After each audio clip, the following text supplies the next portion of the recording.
a lore dump. It doesn't have to be a lore dump. Does the website work yet?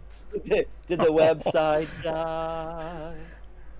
I'm sorry, guys. I'm sorry. This is what happens when I take 2 weeks off of stream. Everything just decides it doesn't work anymore. That's okay. I also took 2 weeks off of stream, and now I have no idea how to stream anymore, so it works out. Started taking 1 day off a week, so like we're all relaxing. Let's fucking go. We got too relaxed. Right? We did. We got way too relaxed. Okay, let's do this. Let's get this set back up. Damn it, Scrambles. Perfect. We've got that going. Share chat has been enabled. Yeah, exactly, Ariadne. Things don't work when you don't use them. Hey, Sylv, what's going on, dude? Moose is in charge of another person. I guess it's the end of the world. It was nice knowing you. Right? We're right at the end. That's got to be the way to do it. It's the Sylv. end of the world as we know it. It's the end of the world as we know it, and I'm feeling fine. Cool, Whatever key I was in, it's gone. I Alright. try. Think So I'm fancy live seeing you again. here.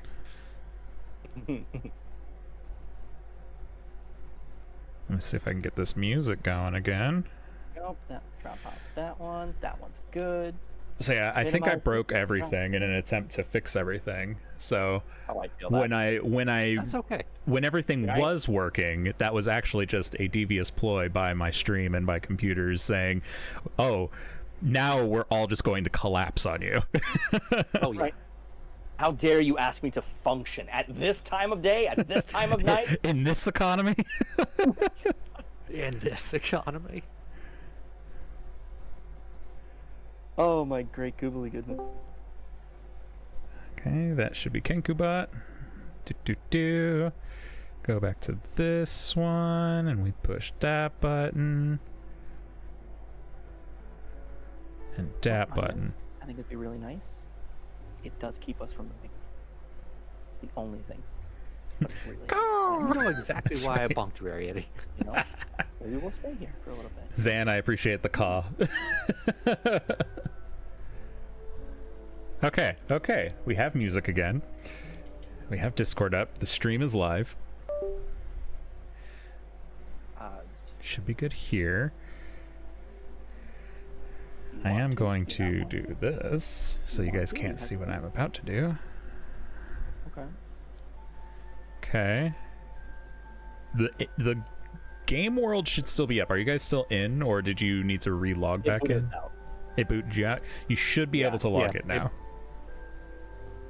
I'm reloading the link. I'm not getting any progress. No? Yeah, mine's not progressing either. Okay. Give me one Like second. mind you, I'm just hitting reload. I'm gonna try just hitting like it shouldn't make a difference, but I'm gonna just hit like. I'm gonna close it out and reopen it here, so let me do that first. Hold on. Apparently my Discord's sounding like Dookie. I'll be right back. Sylvie can't see anything. When you say you can't see anything, do you mean like nothing, or can you see my now loading screen? Because if you can see my now loading screen, that's intentional. We have an error. Yeah. Like definitely have an error. Yeah, sorry, Vic. Yeah, I one of these days I'll figure out my sound issues. It's you know, it's a fun part of the stream at this point, but I intend to fix it at some point. There's just some now loading screen. Cool. Yeah, perfect. That's exactly what I want you to see right now. Because otherwise, you'd be seeing my IP address, and that I do not want. We do not want that, no. All right, go ahead and try and hop back in. Okay.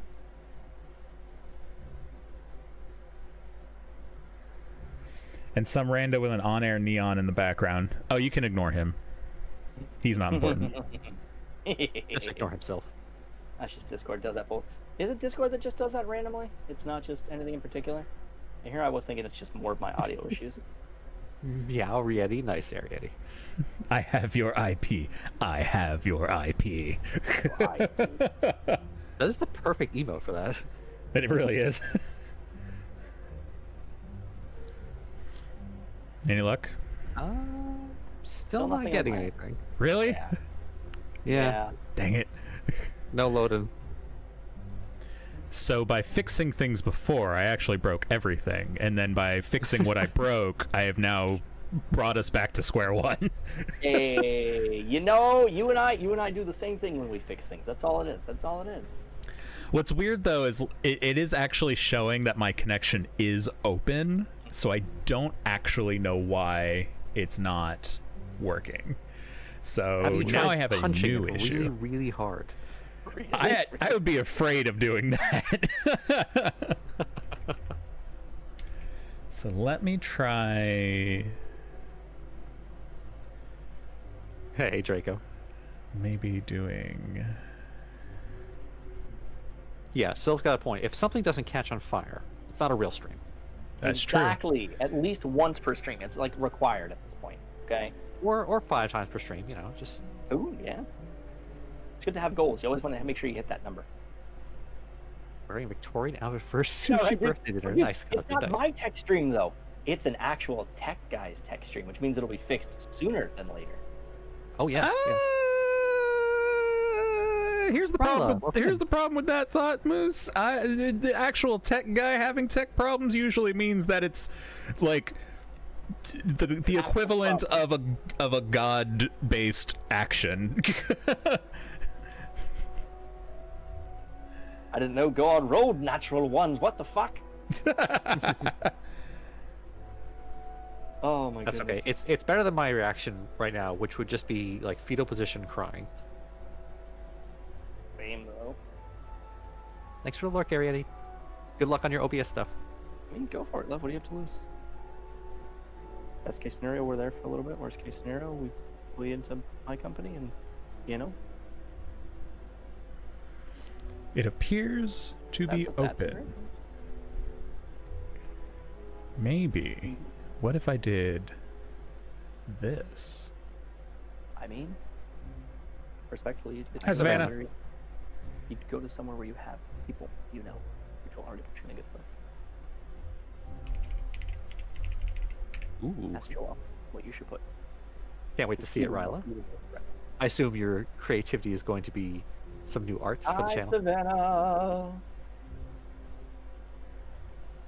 I would say setting up an AI that actually talks to me in real time with a voice. That sounds.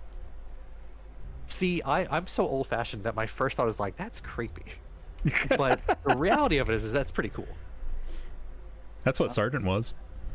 Yeah. Sergeant was a good AI. What is that? There's an AI VTuber that Zan put me on. I can't remember her name for the life of me. But she is the turtle one. Yeah, the one with the turtle guy. Yeah. Wild stuff.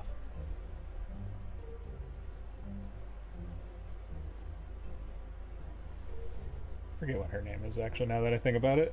I don't know why I'm focusing on that. Wrong thing to focus on right now. Okay. Back to this. Okay. Try now. Oh, wait. Hold up. Scratch that. Don't try now. Okay. Try now, you say? No, I just realized in the process of resetting everything, I now need to give you a new link. That is why you cannot access it. A new IP address. Yes. Scary. Do the thing, click the thing, load up the thing, and watch it thing. Yeah. Okay. Threaten it with replacement. Okay. That's right. I'm trying to join. Logging in, joining game. Yes. Hey! Yes, exactly. Remember Spamfish? Oh, I do remember Spam. Off and on in the last month, and he has an AI Tim, his name, that does this shit also. Really? Holy fuck, Spamfish! I can't believe Spam is back. Goodness gracious! Right, like that is an old school name. I don't recognize the name at all. That'd be like, do you recognize the name Man vs. Game? No. No? Wow. No. Okay. No, fair. It sounds like very mildly familiar, but I don't think I ever watched the person. We got, so like, I mean, technically, Panda, you and I got like lucky on knowing them, if nothing else, just because of DP's connection to both of them. Yeah. But I like, feel yeah, old. yeah, MVG was huge back in the day. Bless you. Huge. Wait, was that a sneeze or a giggle? Oh, who were you talking to? You, Panda? Oh no, I didn't sneeze. I was saying I feel old. I feel old that like the younger streamers don't know these like big names, you know? Yeah, Doc, you're so much younger than us being a cat and all. You know what I mean? Meow. I mean, that's true.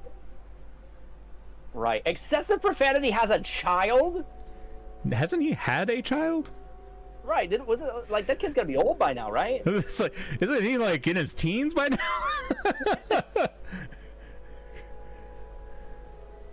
Oh my god. He just had another one. Oh, well, there you go. Another kid. Ooh. There you go, right?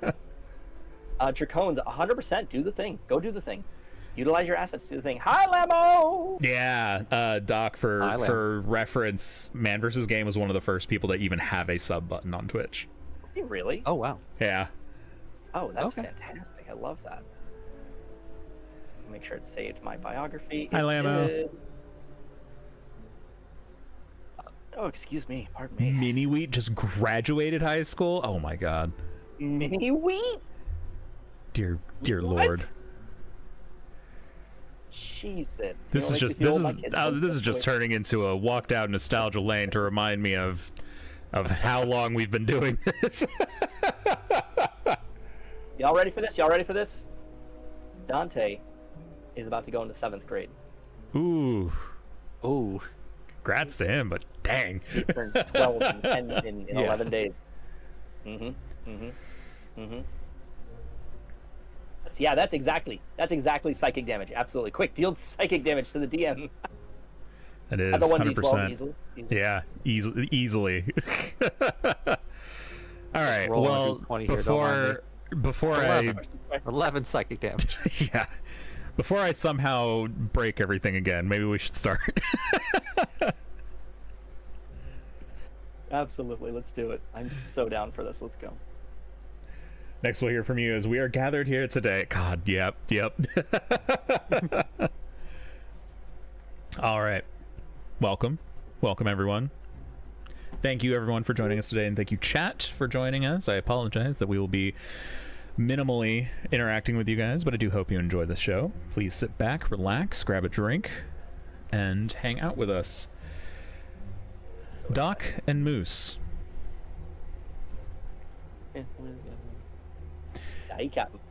Do you recall how our first session went? I know it's been a while. It's been about a month and a half. But if I were to ask you to help recap the first session, would you be able to? A long time ago, in a city called Siren's Deep, I was having a drink. Me, Telko von Mick, a tiny little dwarf, sitting in a bar just on the other side of this glorious, beautiful port town, having just come in to the city. And I recall a certain individual. What was his name again there, Doc? His name was Kai. What a guy named Kai walking up to me, starting a friendly conversation, listening to me ramble for a little bit, and then you know what I said to him? I said, you know, you want to go on a bit of an adventure? I think we've got something in mind. And we ran into a couple happy-go-lucky people, including the Captain Barlow, who recently just lost his crew. He may in fact owe his life to the Tide Mother, but you know, that's a whole conversation to come in, because he sent us around to go talk to Mayor Thessel Talamere, because Telko's looking for something. Couldn't tell you what it is yet, but he's definitely looking for something. And we consulted the mayor about looking for a couple things, got a couple leads on looking for some people. I may in fact be looking for an old ship, but you know, that's just the start of it. And you know what the mayor said to us? The mayor said, you know, I might have seen who you're looking for, and here's a good direction to go. Go back down to Captain Barlow and see if he can help you get in the right direction. And Captain Barlow said to us after he woke his ass up in the fucking hangar for the 18th time because he was stone drunk, as he should be. And he said, you get me a crew, and maybe we'll go on an adventure. Nice. Well recapped. That was good. Hey, I have notes for a reason, man. I love this shit. I love it. But All Moose, right. you forgot the most important character. We met the amazing Old Marin. We The best did meet shopkeep in Old all Marin. of Iron's Deep. Yes! Yes! That's right, and Old Marin's coming with us. We're gonna make sure his ass comes with us. I want to bring his whole stock. Old Marin will certainly be joining us on our adventure. Absolutely. We'll set him up a nice little shop underneath like the second layer of the deck here. So he'll be like our little merchant shop to come back to in between like islands. You know what I mean? Like, you know how you always have that random merchant in like Wind Waker? He'll be like that. We'll put him in a tugboat behind us if we have to. He'll be Love our it. officer, Jenny. Oh, let's go. Yeah, we're gonna kidnap the shopkeeper. He's They're so happy. they're just gonna kidnap him. Oh my god, it's gonna be like 51st dates. He's not gonna remember where the fuck he is. We're gonna have to make like a minor illusion he can wake up to every morning to remind him where the fuck he is. Maybe we just let Old Marin think that he's still in his shop. I feel like it's just better that way. Look at that. We'll see if the captain has a bag of holding we can stuff his entire shop into, and then we'll just reset up everything in the barge. Every day we'll just pretend we're still in Siren's Deep. Incredible. So Good to see ya. you are in Siren's Deep. You have spent a very productive first day traveling around, finding out information, and having yourself recruited by the Captain Barlow himself. You are tasked now with helping to help find the new crew to help on his ship. You know that the ship needs about 50 people in total. Now, a lot of those are going to be deckhands, right? Laborers, things like that.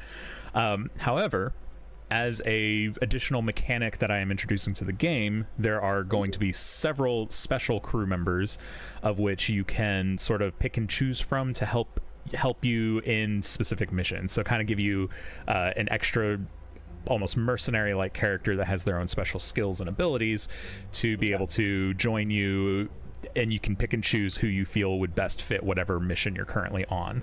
Oh, nice. Like a good way to round out the party in case we're lacking something or decide to go a Exactly. particular way with the build and we need something. I love that. Yeah. Now, that being said, you get to be the ones to recruit these members, right? The process by which you will, of course, gain some deckhands and laborers in the process, but the kind of way I have it set up is depending on how we're feeling and how much we're enjoying the process. You'll get specialty crew members as you explore through the town and do specific things, and then you'll gain those deckhands and laborers as part of getting those specialty crew members. So, with that being said, I do have a session prepared for you tonight entitled... Beautiful. Wait, I already forgot the title. Hey, that's okay. I'm ready to write it down.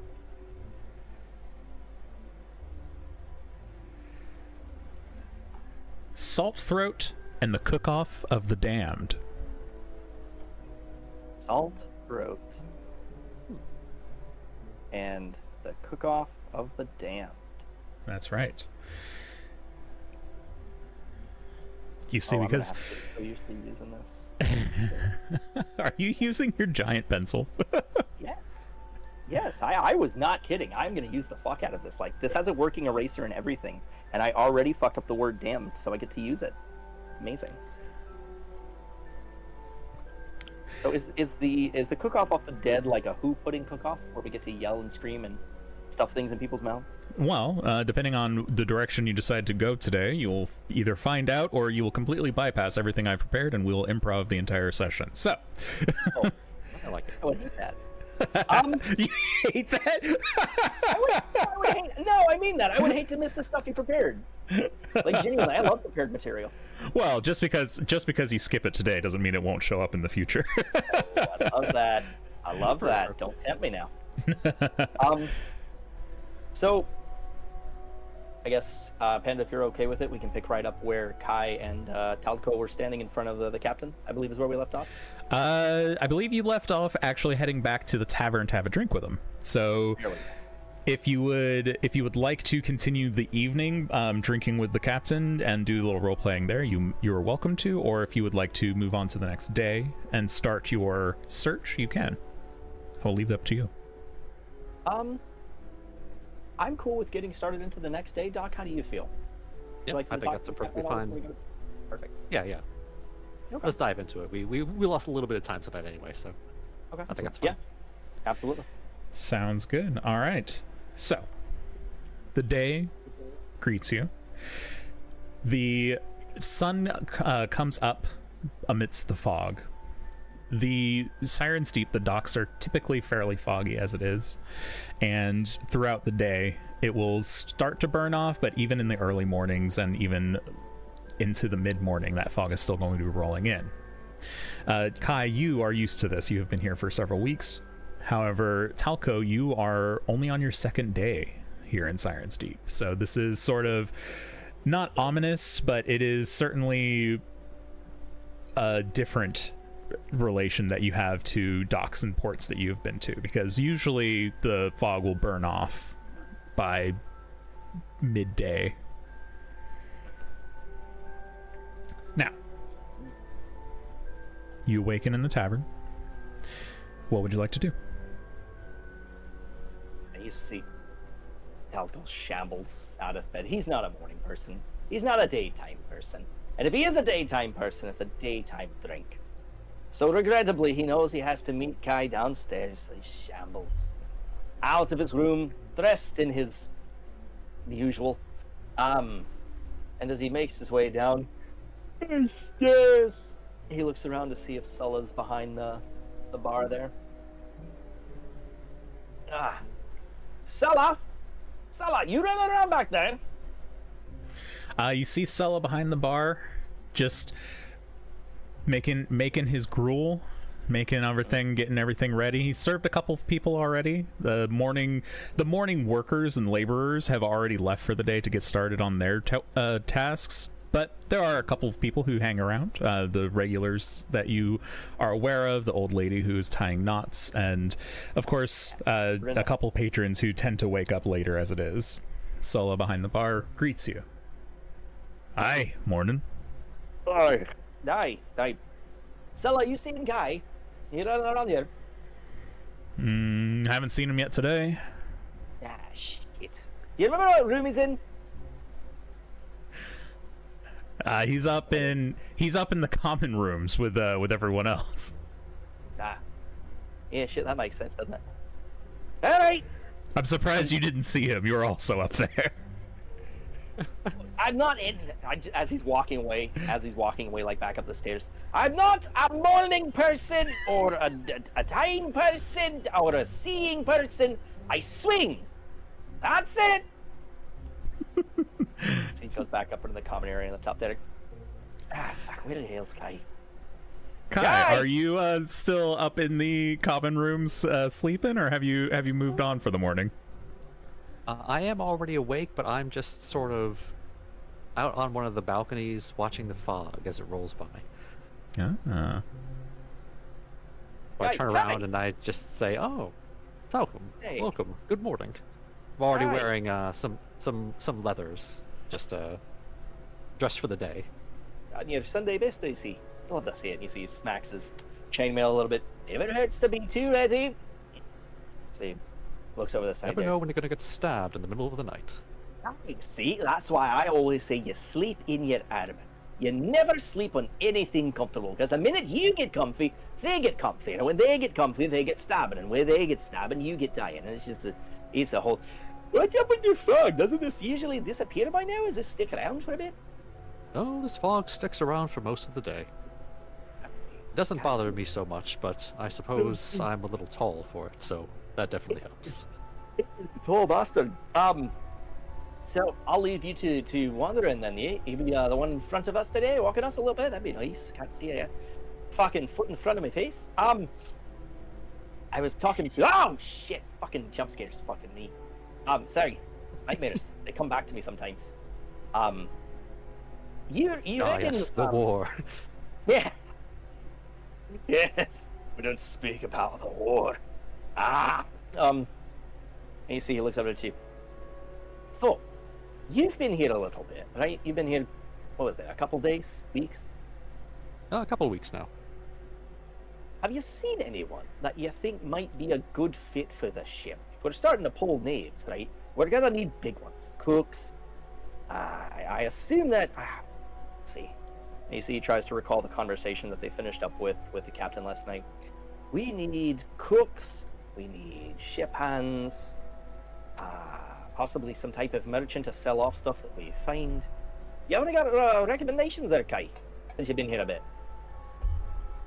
Well, I don't know how viable it'll be, but I think we should try to recruit old Sula.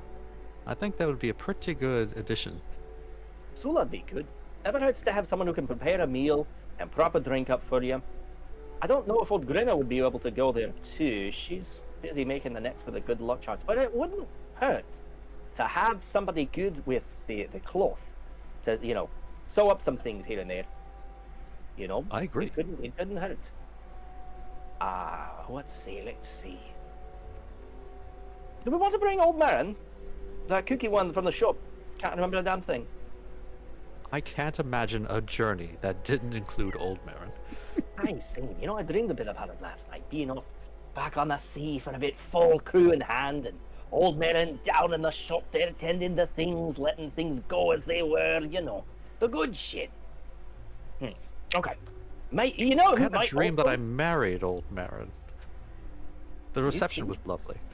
Oh my god, you have to tell me about that sometime. I'd love that for you. My dreams don't always make sense, but it was pleasant. You know, I've been told that dreams are like a gateway to the profound nature of I don't know what the fuck I'm talking about. Look, I like dreams. They're a lot of fun. They usually mean something, right? So for me, that tells me we've got a greater chance of getting old Marin on our side today. I'll take that as a good luck. And you see, taps you on the back of the back. I'll meet you downstairs when you're ready. I figured maybe we can start talking to Sulla since he's there. See if, even if he can't come, if he has a second hand, maybe somebody we can bring with us, yeah? Sounds good. Aye. You see, Telko starts to meander off back downstairs and he goes to sit at the bar. Ooh. I love that you guys have basically taken every single named character and been like, we're recruiting all of you to the ship. Look, I am 2 beats away from stealing the mayor and what the hell is his name? I wanted to steal the little goblin guy that was with him. Yeah, that's what I was about to say. Yeah. The goblin greeter? Yeah. Yes. I am like 2 shakes away from that, all right? Do not tempt me. I am trying to be good for you, sir, and not steal everyone and force you to remember all of these like names and accents and characters, all right? No, I love it. I love that you appreciate every character that I have made. Oh, absolutely. So just out of game aspect, Doc, shall we start by trying to see if we can schmooze Sulla? I think that's a good plan. Okay. Do you care to join me at the bar then, or are you gonna sit and enjoy the fog a little bit? What you thinking? I think we could both approach together and just sort of put our arms on the table and just look as adventurous as we possibly can. Right, yeah, right. You see, Telko like dabs you with his elbow a little bit. Watch this. You see, he stands up on top of the bar stool, and he kind of like shimmies his foot underneath him, so he props it up like Captain Morgan style. He's not trying to step like on the bar itself, because you know Sulla's been cleaning all morning. And he says, you see, he takes out his shield from the back, and he goes, "Sulla! Aye. How would you like to go?"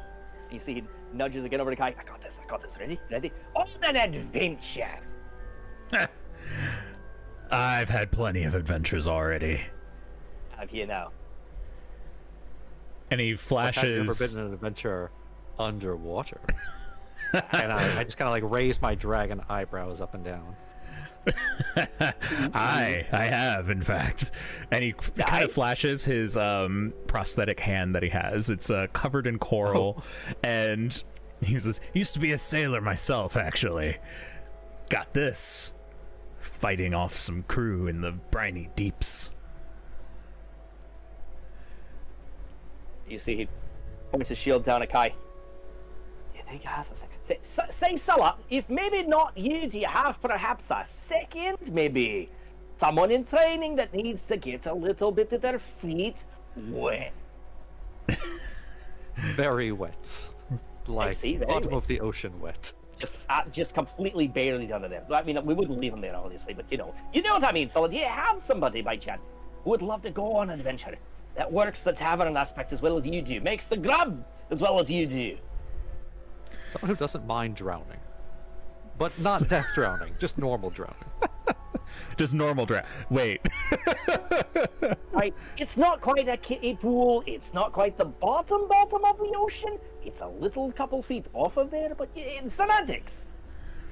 Sulla there, like, is smiling. standing there, just like polishing a mug, and is just staring at you as you say this. No expression change in his face, just hearing you and listening to you.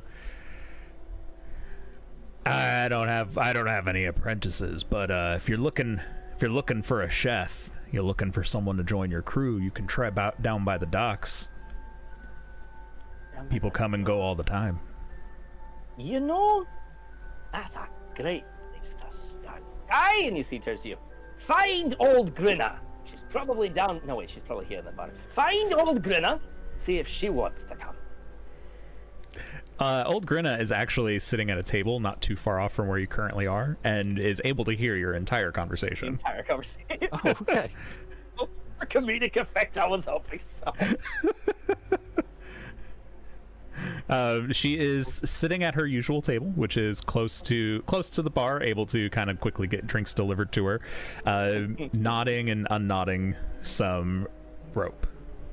Yeah, she makes the nets as the good luck charms for the guys. Mm-hmm. You see, I tap my shield on Kyle. Oh, good. Got this. Do it. No. I believe in you. Okay. Go. All right, so I'll just kind of slowly approach and put one elbow on the table No. and say, "Hello, Grinna." No. Or no. No. Oh, but you haven't even heard our proposal yet.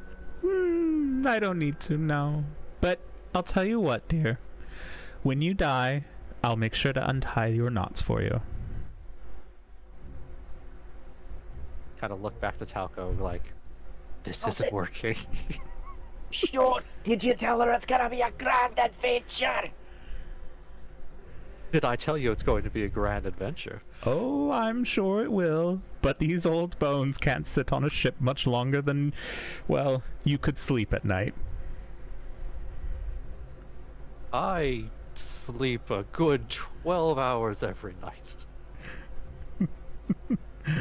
I know that's not true. No, it's not. See, Talco's I like can't holding even up lie his thumbs correctly. like, oh my god. Hold on, give me 2 seconds. Fucking Discord being dumb. Hey. Psst. Hey. I kind of like shuffle back over and lean down to get towards your ear. What are we doing? Did it go well? I don't think it did. She doesn't want to join us. She says she's too old. Shit. Alright, make a plan. We have the docks we can go to, we have Old Melon we can go to, and the... Oh, what about the goblin? The mayor's assistant. It'd be nice to have an official. I don't know how well we could just steal a goblin official. But I'm willing to try. Oh, why don't... Okay, let's work our way from the top then, right? Let's start with the goblin, see if he's willing for a job change, work our way down to Old Melon, and then we'll stop by the docks. Okay, I like that plan. Okay, let's do that. All right, Salah and Old Grinner, you'll have a good day. We'll be back in just a bit.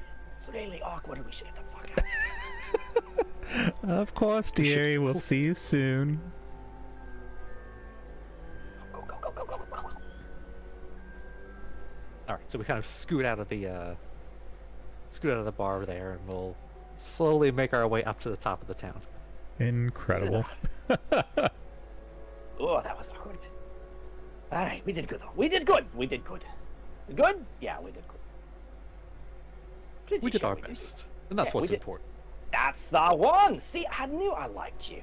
See, we may have only known each other. What is it like? Several hours at this point. You seem Like, you know your ass from a hole in the ground, eh? Oh, that's really good. That's a huge compliment coming from me. From a dwarf on the list. That's the way you do it.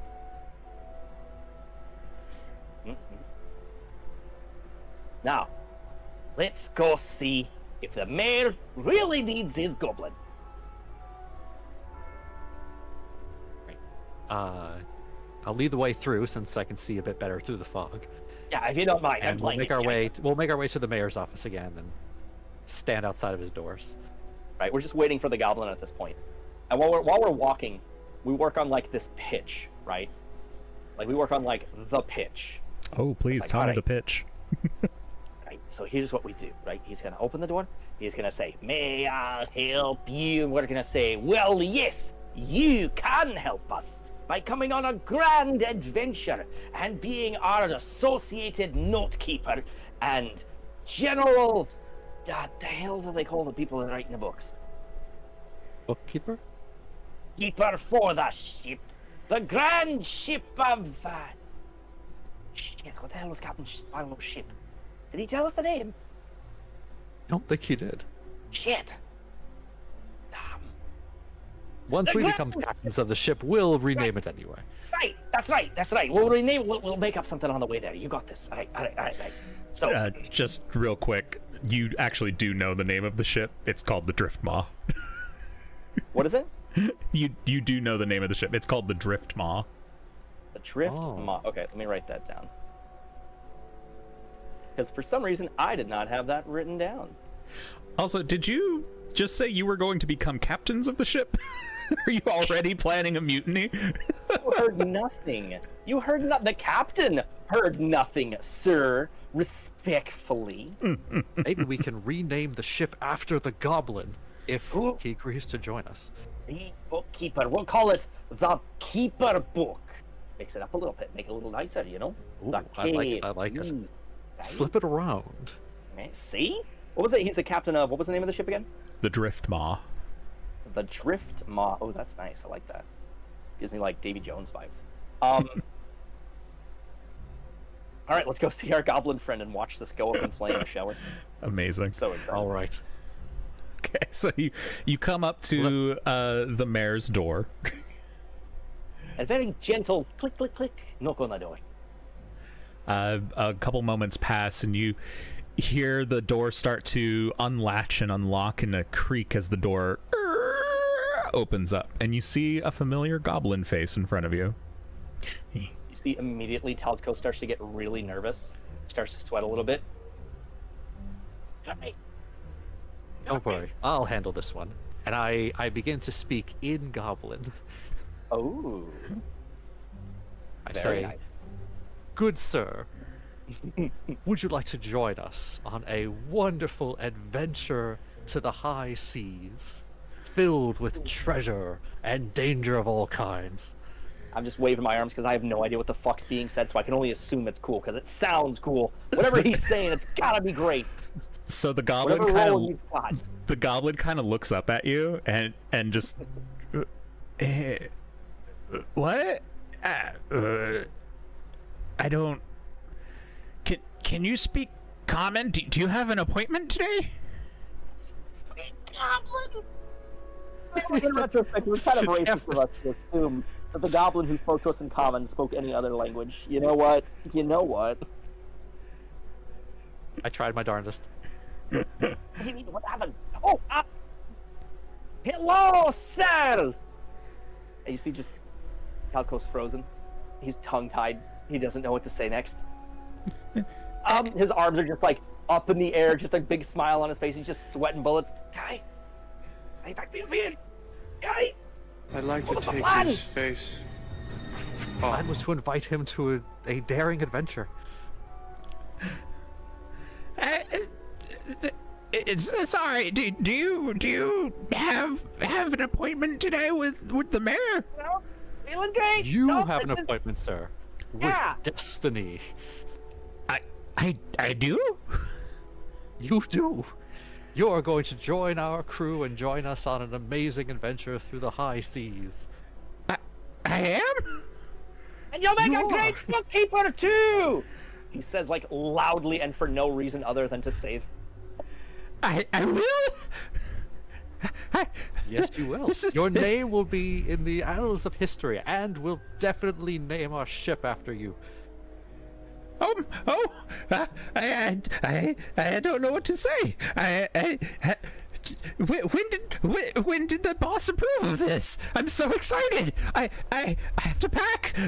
And you kind of see him scrambling as he doesn't even realize that this was he was never told this plan before. He has never heard of this, so he's just excited because he has always wanted to go on an adventure, but always assumed that the boss needed him to stay. Hi.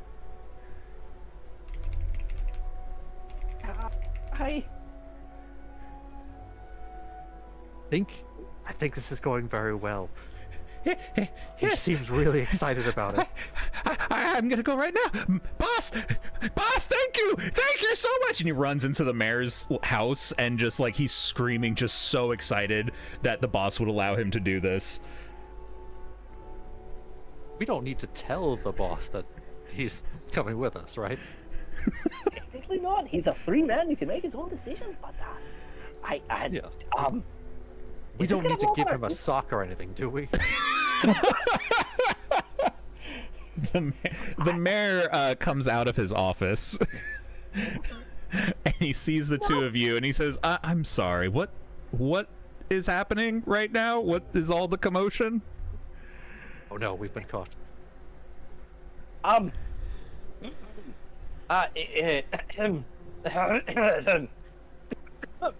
Mayor Thistle Dalamir, we would like to cordially invite your goblin apprentice to join us on a grand adventure to be the resident bookkeeper of what will be the finest journey in recent history. In all of history. As you say that, you see the goblin run back into the room. I'm so excited! Thank you, boss! I can't believe they bought my contract from you!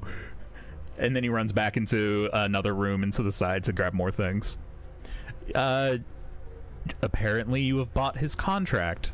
I was not aware.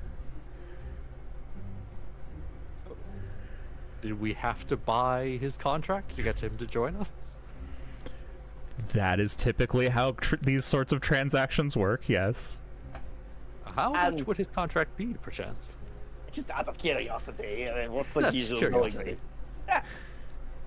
He turns back into his office and he goes and he grabs a book. It's a large ledger of numbers, prices, things that he's like, sales that he's made. And he comes out and he flips through the pages and he flips to what you can only assume is this goblin's contract in the books and says, it appears he's contracted at 100 gold pieces.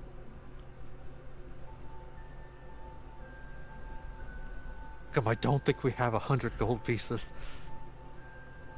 What if I gave you a down payment and promised to send gold on a regular basis to cover the contract?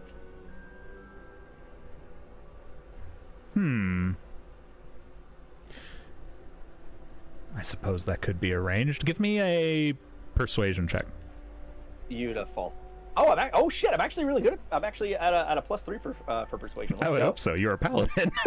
You know what? You're correct in every facet of the word. All right, let's just go ahead and roll it. Do I get any advantage from the conversation or just a straight roll? You know, I'll say you get advantage just because of how excited the goblin is to leave. that the mayor is feeling particularly gracious in this. And what's great about this is I do have the 10 gold down payment. I'll be down to 2 gold to my name, but like to have a friend on an adventure, priceless. So we'll give you advantage. Ooh, that 19 though. Ooh. 22. That's a good roll. I feel like I can't say no to you on that. All right. So the mayor kind of looks at you and says, I suppose something along those lines can be arranged, but a down payment isn't payment in full, thus I'll need to charge you interest. Do you agree? I look over to Kai. Kai? Agree? I agree. Aye. And I shake them. I put up my hand to shake the mayor's hand.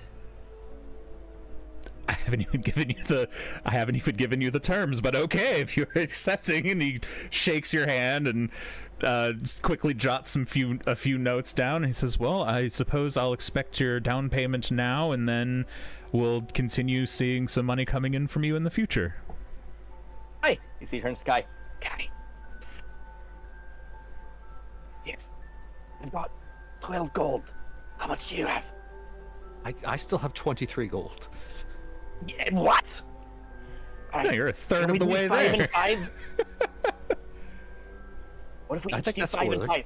That's the 10. That'll get the down payment. I could even do 8 to just make it an even 15 on my end.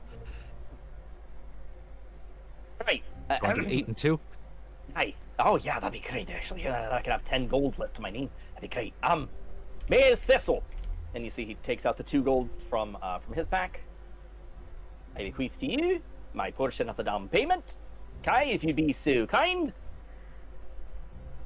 I pull out my 8 gold and hand him the rest. So you were I just need to clarify here. You were initially going to pay 10 gold yourself, but have now gone down to 2. 2 from me and then 8 from Doc for a total of 10 for the down payment. I love it. Okay.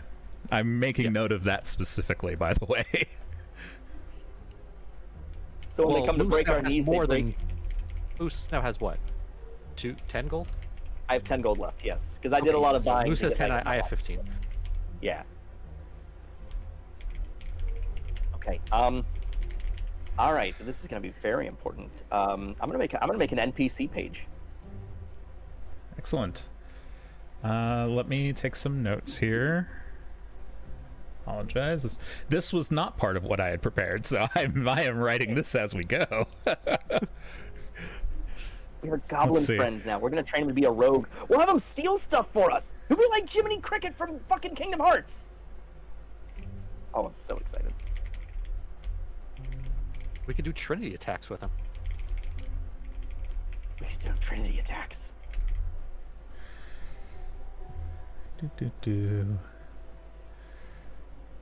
Also, I I think need you were lower dice. gold than me because you bought that axe. That's why.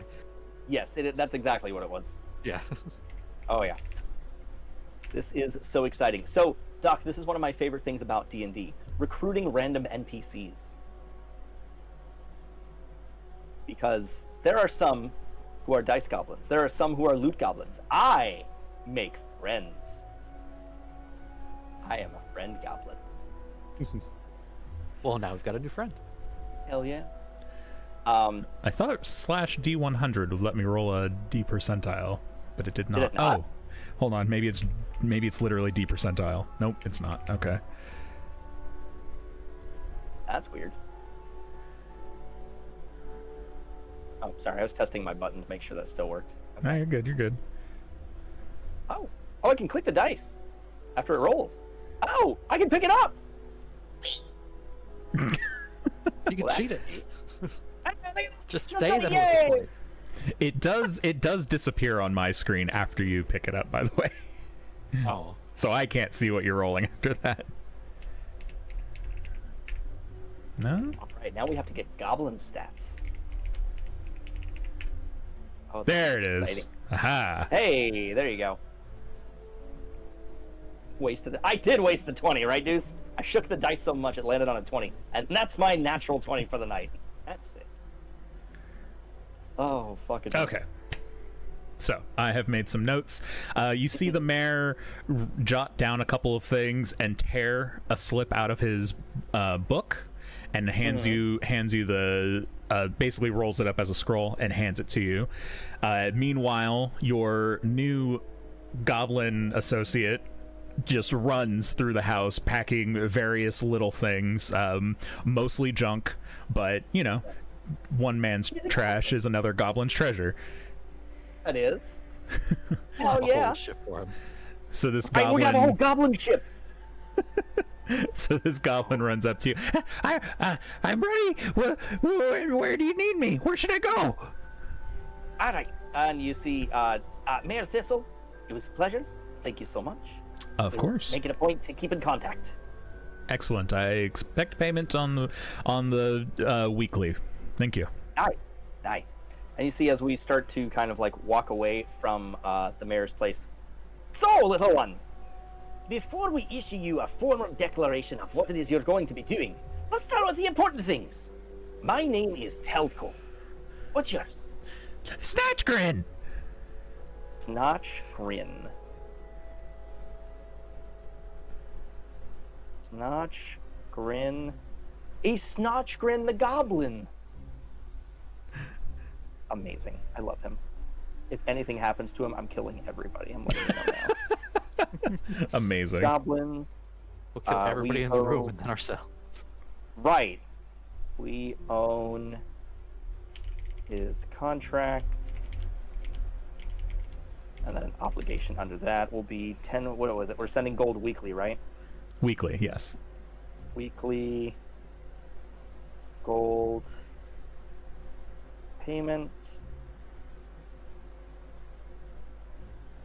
due to mayor. Do you want to make a physical scroll for that, for something to keep track of us, or do you want me to just keep track of that on this end? Is that something I can like make a thing on here? Right, like just make a. Like I made the notes on my session notes, but it might be nice for you guys to have something on the actual. Ooh, create journal entry. If I create a journal entry, are you guys going to be able to see it? Hold on. Maybe. Yeah, if you want to make like a pseudo character for him, just so we have that for reference. See, I love this because Panda has all these like pre-selected default characters to take on adventures and shit, and we're gonna be like, nah, fuck that. Snatchgrin's coming with us. Snatchgrin and Old Mirror. We don't need any of these guys who know how to fight and grab things and set and detach traps and sneak up on the enemies. Fuck that. We got Old Mirror and Snatchgrin or Snatchgrin. Snatchgrin's tiny little hands will be great at disarming traps. Right. We're gonna train him good. He's gonna be great. Like 100%. I'm very excited to have Snatchgrin. He'll be our Tony Chopper. Oh my god, he'll be our Tony Chopper! Yes! Oh, I hope we give him a rumble ball and make him into a barbarian. This is so exciting. Okay, so even Sylph's like, man, I hope they don't skip town after getting their own goblin for 10 gold. And that's the end of the session, guys. That's as far as Panda has prepared. We have left town. We've ruined everything already. Off to a great start. So, Snatchgrin, let's see. Okay, Snatchgrin, yes? One sec, sorry, one sec. Oh yeah, you're good. Take your time, let me know. We own his contract. We have a weekly gold payment due to the mayor. I'm gonna make a note, specifically the mayor at Siren's Deep. So I don't accidentally send it to the wrong mayor, you know? We could accidentally send it to Old Mayor and... He's just been intercepting the gold every time we send a payment. Like the mayor starts sending off like rogues and NPCs to come hunt us down like mercs because we haven't been paying on time. You neglected to pay the mayor, now you must die. We're like, we send our payment every week. Meanwhile, Old Mayor's just laughing. Where'd all this gold come from? Put it on the shelves, we'll sell it. How is he going to organize the assassins without his bookkeeper? Oh my goodness. Okay. If you go on your right-hand panel, do you see journal as one of your options you can select? Yes, I actually work out of the journal for my notes. If you click on that, do you see a journal entry called Receipt of Contract for Snatchgrin? No, just my notes. Nope. Okay, let me see if I can show this to you guys. Okay, now do you see it? I see it now, yeah. Okay, perfect. Perfect. Ironically, I don't see it on my end. Let me try reloading it. Hold on. I see a receipt of contract for... Oh, wait, I thought it was Snatchgrin. Snatchgrin. I still only see my notes, funny enough. On the journal tab there. Yeah. I don't see it in the journal entries. I just see it as like something that popped up on my screen. Oh. Oh. Oh, it did pop up on my screen. Yeah, look at that. Is it clickable for you? Can you like click it and go into it and see what's written there? 100 gold pieces I per can contract, 10 see gold pieces what's down written. payment, 10% interest weekly, 90 gold pieces remain with a 9 gold pieces owed weekly. Mayor Thessel, Talabian. But I can't, like... You shouldn't be able to alter it. You can read it, though. Yeah, okay. But I can't add it to, like, a journal entry or anything. Like, it's just kind of there. I made it its own journal. Like, it's its own thing. So it hopefully that doesn't get confusing for you guys. Oh, we're good. Cool. As long as we, like, in-game just remember to send gold, like, after, like, it relative adventures and whatnot, I think we'll be fine either way. Yeah, and I just wanted know to what I make mean? sure you guys had access to it so you could, like, pull it up and see it anytime. I still don't, for reference. But it Really? did, when it popped up, yeah, it's just not available for me, but it did pop up on the screen. Yeah, it popped up on the screen, but it's still not in my journal entries. Oh, Goose made a good point. He's like, can you hit copy by the title and then save it to my own journals? So I did just close it. Yeah, but that might just make me a copy of it and not be I the also just workable closed it. one that we all have, like, a means to look at.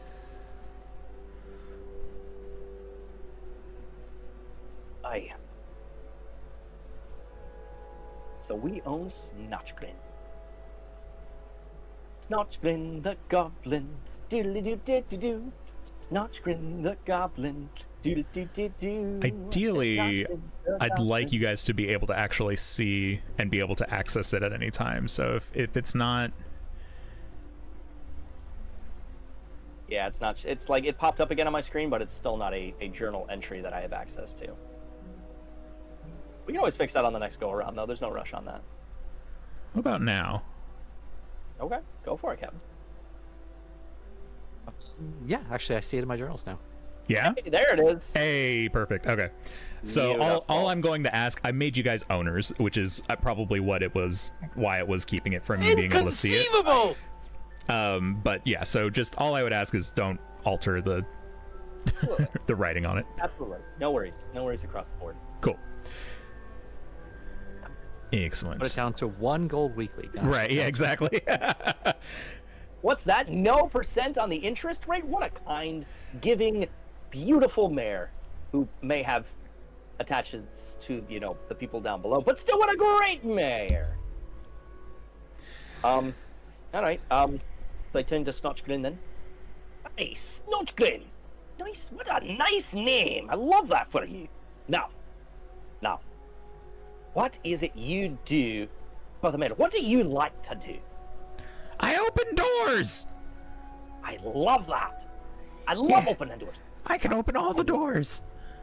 Have you ever? And I get very specific here for a second. And I hold out my shield, right? And I put it in my other hand, and I go, "All right, hear me out. Have you ever opened a door and then stabbed somebody? Like 2 motions: door, stab." Stab some?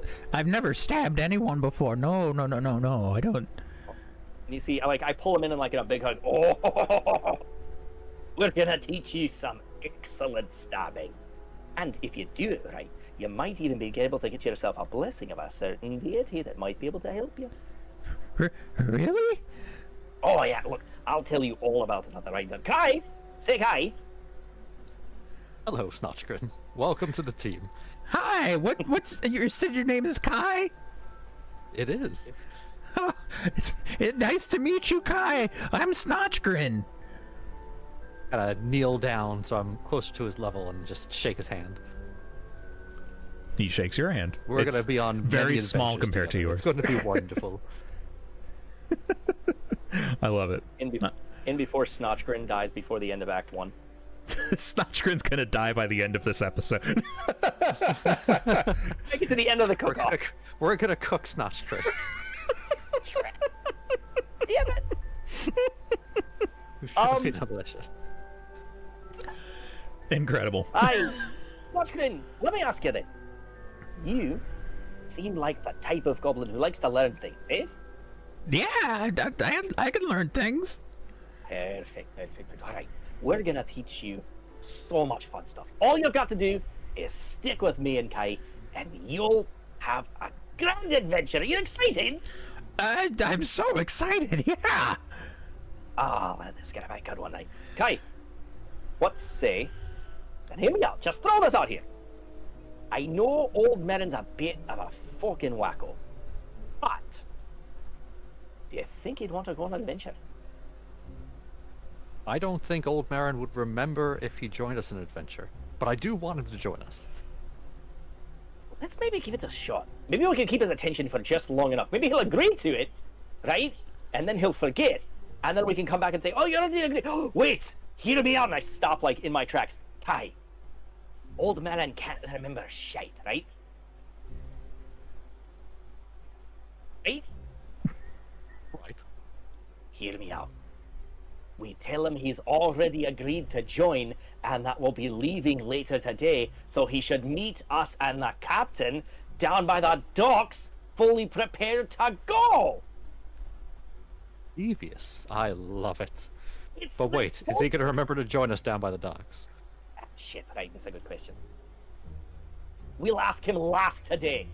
We'll go get him at the night and be like, hey, old man, what happened? You were supposed to meet us down by the docks, right? I like it. I like it. Right, then we have, let's see, we've tried old Marin. We'll get old Marin later. We have our good friend Snotchgrin here. We tried Sulla. Let's see. I reckon our best bet's to go down by the docks then, you think? What do you think? Well, Sulla did mention that there might be a cook that we can acquire there, so I think that's their next best way to go forward. Aye. Then by your lead, Snotchgrin and I are very short and cannot see our fucking feet in front of our face, if you be so kind. How big is Snotchgrin? Snotchgrin is a small creature, so he comes up to about Talco's chest, Talco being a dwarf. Oh, he's a cute little buddy! Oh, he's gonna make a great rogue. Oh my god. And actually, now that you mention that, so the way I kind of have the crew set up, I'm trying a little bit of a minimalist system with your NPC mercenaries, and so I gave them like the list of people that I have prepared versus things that have come up. I've given them like a couple of skills that they're proficient in and like kind of things that they can do. Snotchgrin feels appropriate to have as a blank slate in which you can train them in whatever you want them to be. So you will have to provide the training and figure out a way to get them the knowledge that you want him to have, but I love that. You can sort of shape this character any way you want. Oh, I love that. Interesting. Like, everything about that sounds really fun. Like, it's our own custom character, you know? Yeah. In a game full of custom characters. It's great, though. I love that. I'm personally a big fan when it comes to, open-ended NPCs like this. I'm very big on, like, exploring whatever personality we develop from them, and then letting them sort of pick the class as we put them through the ringer of what they want and what they decide. Sure. Snotchgrin seems like he has, like, a very, direct focus, sort of single-mind sort of attitude to things. So, we'll put a sword in his hand when we get on the ship and figure something out, or what do you think, Kai? He might be better with a dagger, but I like where you're at. Be on to something, actually. They make Maybe short swords. This will be great then. Okay. So then, Doc, safe to say we go down to the docks and go from there, eh? Yeah, I was actually going to ask if Snotchgrin would like to sit on my shoulder while we walk, so that he's not on the lowest of the low fog. Oh. I can do that. You can do that. You see, I tap your kneecap a little bit. He gets uppies. I love uppies. We'll go ahead and scoop him up my arms and plop him right on my shoulder. Amazing. See, Scoop, let's go. Amazing. Let's go. All right. All right. To the Now we docks. walk with increasing vigor down to the docks. So, as you arrive at the docks, you start hearing an eerie singing. It's not like a siren song, but rather it sounds more like a sea shanty. The sound is very ethereal though.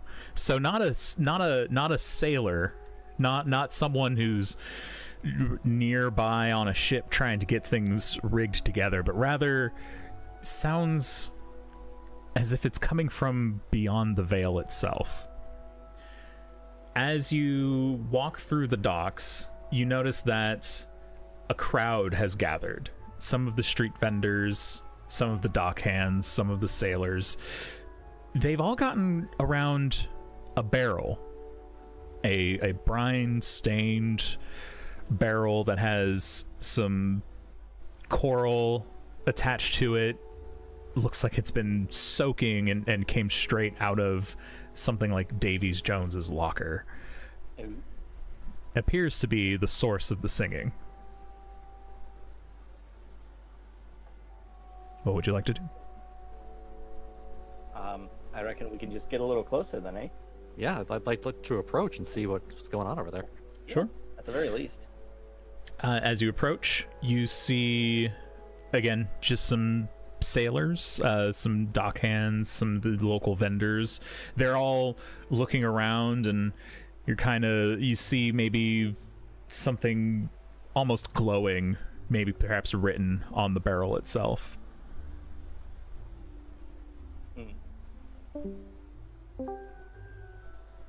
I'm sorry, is the barrel singing? It seems to be the source of the singing. Huh. Do we recognize the song? Does it sound familiar? Does it sound like... Hold on, let me scroll back here, because last I checked...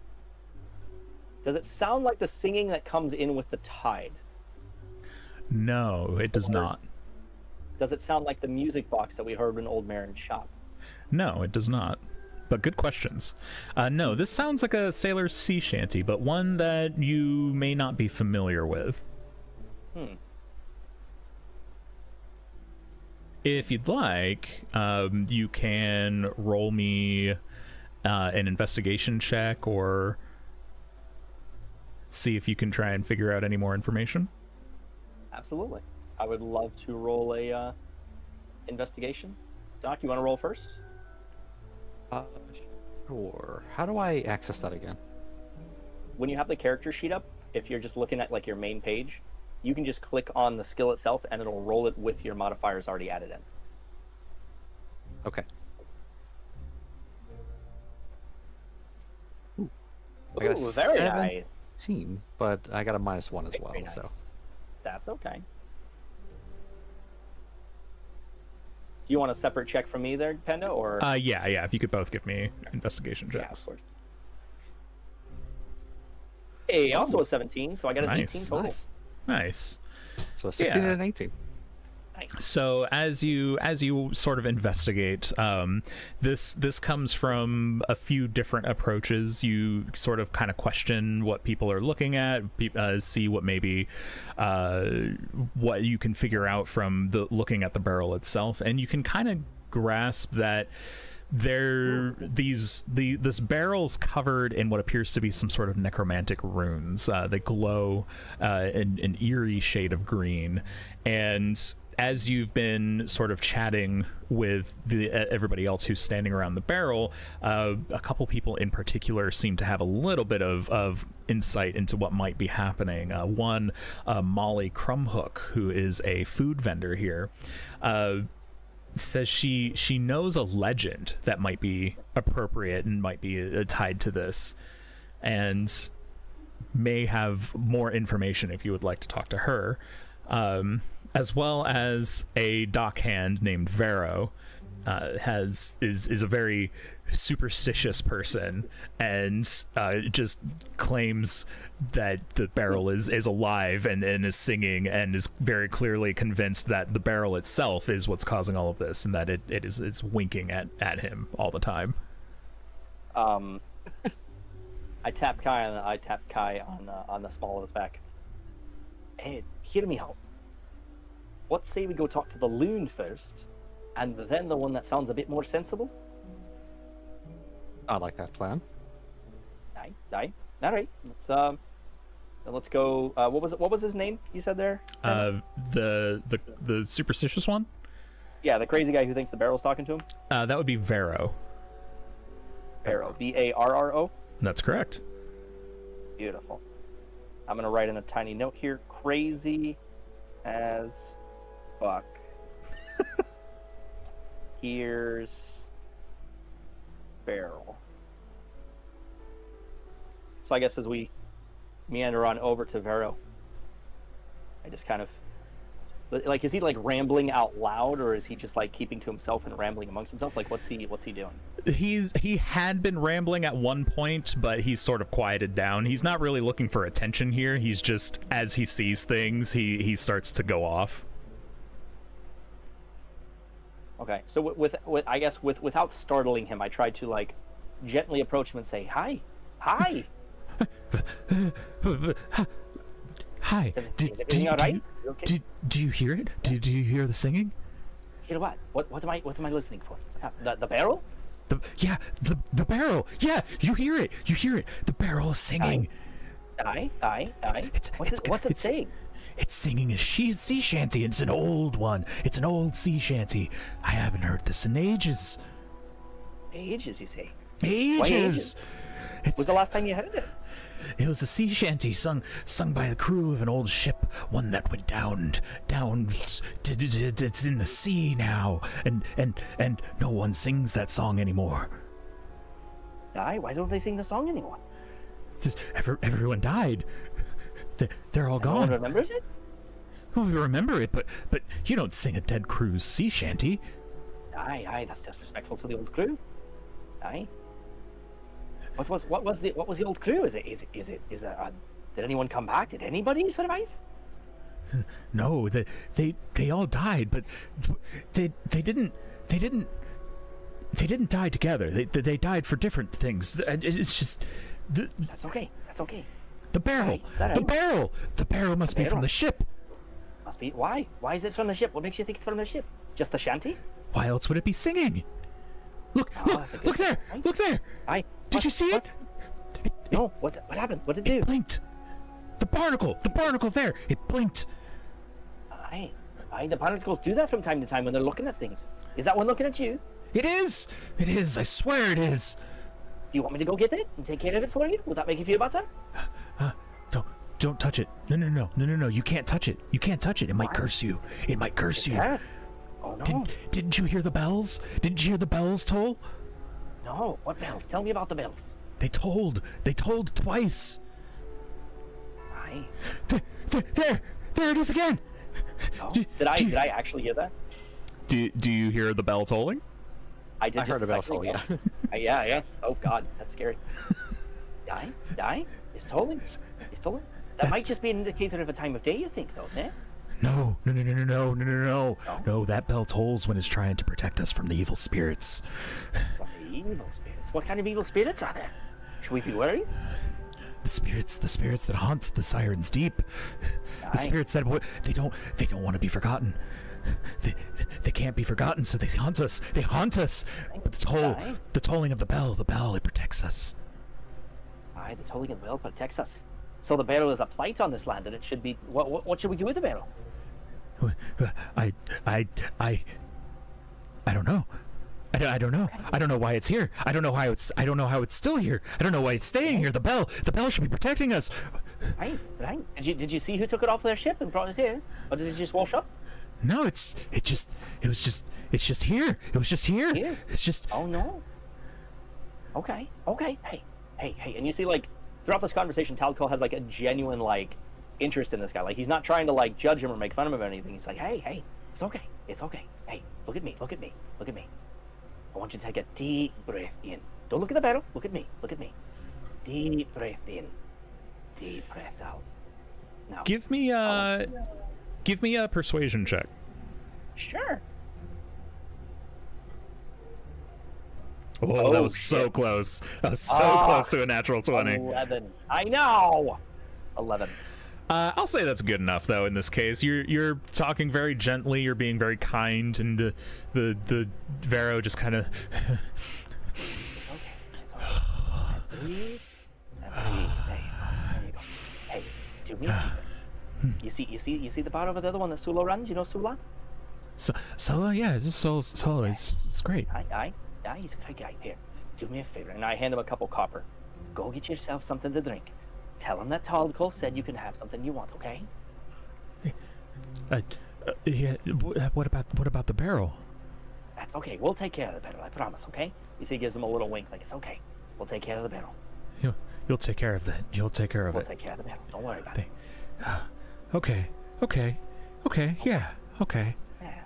And you kind of see him sort of wander off, and he turns and he looks over his shoulder every now and again, but then just sort of stumbles his way back to the tavern, to Sol's Tavern. There we go. Aye. That should be good. He should be better off. What do you think? It was mildly informative. We did get some information out of him, but he did seem quite stressed. He did. And that's the thing that stuck out to me the most, right? You know, I'll bet you, and you see he just kind of gestures vaguely around himself. I guarantee you that everyone around here probably looks at him like he's lost a couple marbles. But I'm willing to bet maybe there's something there. You don't just go cuckoo for Cocoa Puffs for nothing, right? He did mention that it came from a dead... A dead ship? A dead ship, yes. Yeah. And I'm writing that down. Don't mind me. The pencil is very hard to write with. From old, sunken...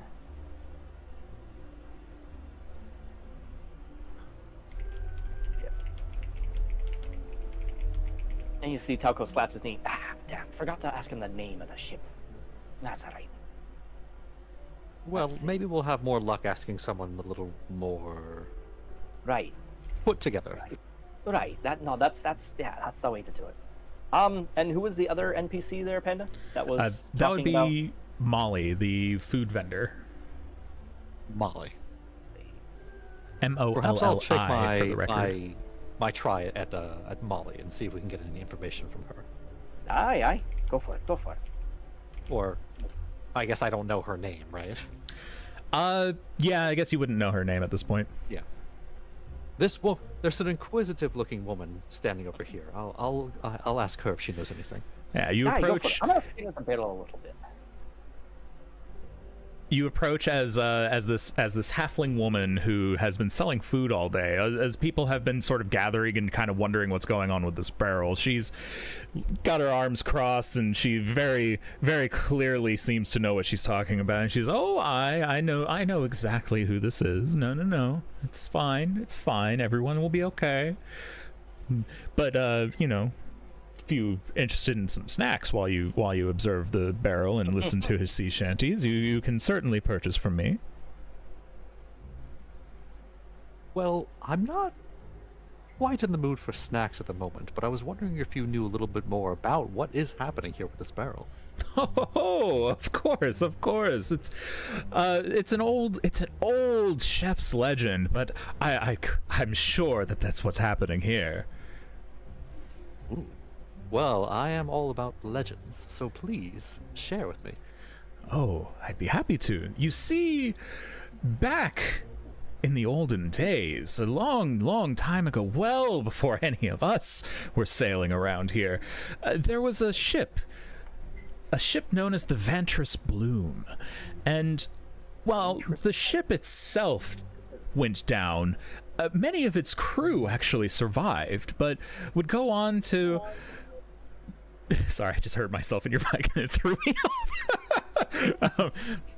Many of its crew would go on to live normal lives, though some would find themselves cursed or forgotten or lost for various means. Now, one such member of that crew was their chef. You see, their chef had gotten into a bit of a spat with a rival of his, and they had a sort of cooking competition. Well, one thing led to another, accusations of cheating had been made, and now the chef, his ghost haunts these barrels, awaiting for a soul worthy enough to compete against him. And until he can win in proper form without cheating, he is cursed to remain walking these lands. Interesting. So, the chef is looking for someone worthy of his cooking skills so that he may move on to the afterlife. That's right. And she kind of looks around and she raises her eyebrows as if she's making sure no one important is within earshot. You see, old Chef Saltthroat. And she pauses, waiting for a reaction from you, as if you know this name, but you don't. You see, old Chef. I just kind of raise my eyebrows at her, like, "Oh, I see." Chef Saltthroat was known far and wide as a famous connoisseur of foods from lands both near and far, and it was when he had a competition against Chef Vorlu. It's when he fell and became cursed. And she pauses, waiting for you to recognize these names, and just nothing passes. I mean, do you want to roll a random history check check? My head, off like, chance? yes, I see. I'm going to say that you will not recognize these names. These are very clearly names that are famous for her as a food person, but right. I have no recognition of them, but I'm gonna nod along anyway. Excellent. Nod with interest. Less history rolls and more performance. Yes. Yeah. And she looks at you, and but yeah, if perhaps did you like my story? I thought your story was fascinating. Thank you. What about you, Snotchgrin? Oh, I loved it. I really did. I really liked it. It's not You're true, an it's just excellent happy. storyteller, madam. Thank you.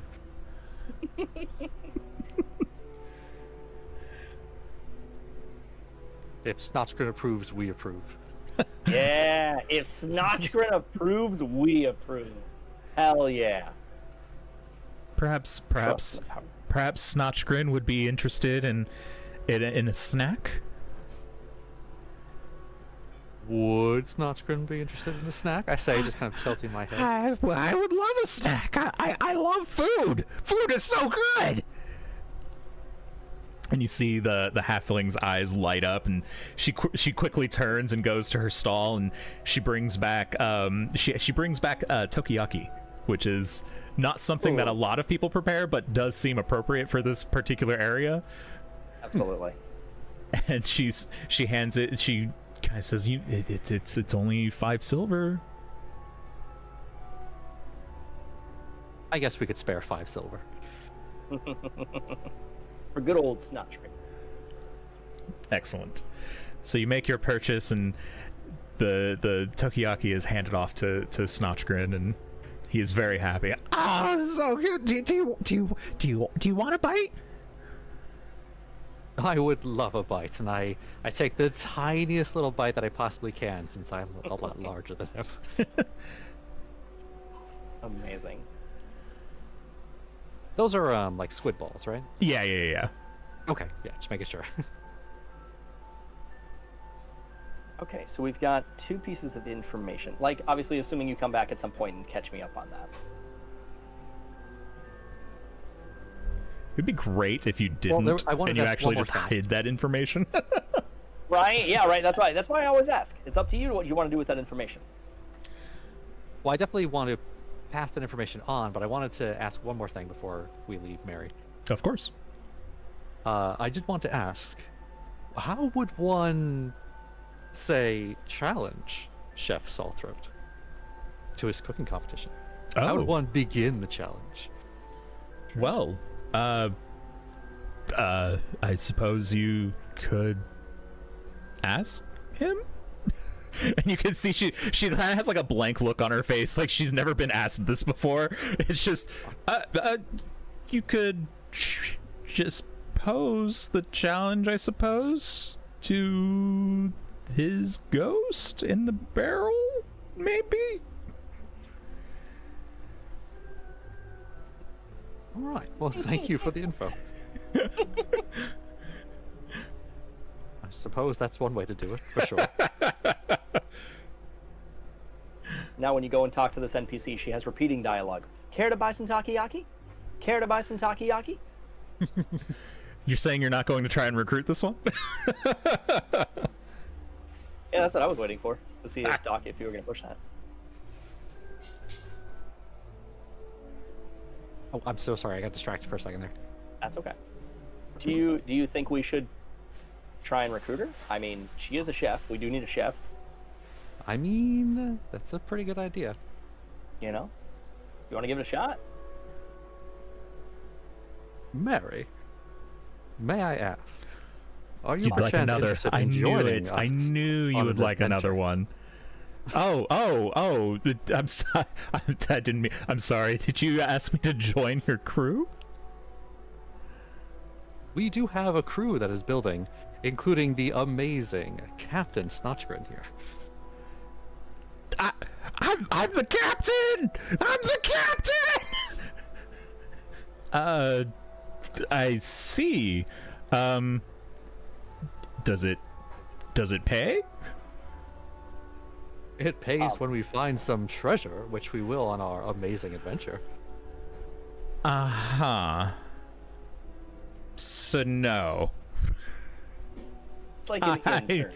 I think I will have to pass. But thank you. Well, it was definitely worth trying, at least.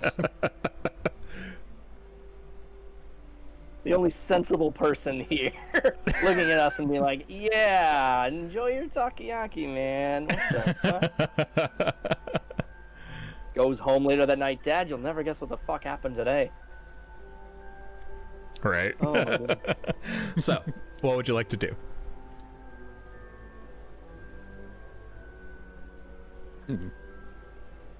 I think if we're looking for a chef for our crew, and the immaculate Mary doesn't want to join us, thought her name was perhaps we Molly. could try to recruit this chef Saltthroat. Oh my god. So do you, okay, so I assume that you come over and catch me up on the Saltthroat competition? Yes. So you see, as you're coming back, you see Talco's just like staring, just like, I'm talking like less than a foot away, just glaring at this barrel, trying to figure out what the fuck is going on with this thing. I think maybe if I tap it a few times, and you see he puts his ear up against the barrel real quiet like, and gives it the old barbershop duck, duck, duck, duck, duck, and waits for a return. Nothing. Is that working? Not sure yet. You see he goes to another side of the barrel. All right, let's try it again. Nope, knock, knock, knock, knock. Nothing. It's definitely hollow inside. Is the barrel capped off on the top, or is it open on the top? It is capped off. Oh. And you see, like, as I look around, like, the crowd, does anyone else seem like they've tried to open it? Give me a... Let's say an insight check on that one. Oh, this is great. I've got -1 on that. I don't know what the fuck's going on half the time. Oh, okay. A 10. Okay. You kind of gauge the reactions of the crowd. A lot of it is sort of awe. Some of it is a little bit of fear mixed in.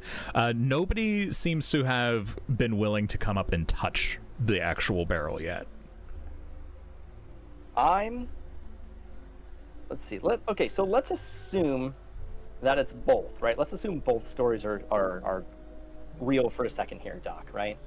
Like, let's assume it is a barrel from an old ship that sank and the crew died, but on that crew was Chef Saltthroat, who had lost his competition against Chef Forlou, and it was like just a bitter asshole who now haunts that barrel, right? Panda, I'm gonna make a very interesting request here. When I sniff the barrel, do I smell anything, food-wise or pickle-wise? Ooh. Give me a perception check. That is such a great question. And I have a -1 to my fucking perception. Oh, you bitch! Oh. Nat 20 minus makes it the 19. How do you treat those for reference? Natural 20s are critical hits when in combat, but they do not necessarily notate a critical success in skill checks. Okay, so it's still a 19 either way. Yeah. Got it. Fire lead. So yeah, as you sort of lean over and sniff this barrel, you get a very strange combination of scents.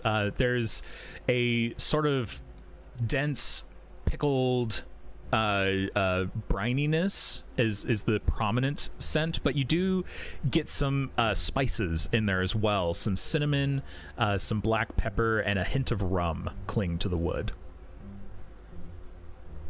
Like, this barrel smell like, does this remind me of the barrels that I used to have on my ship?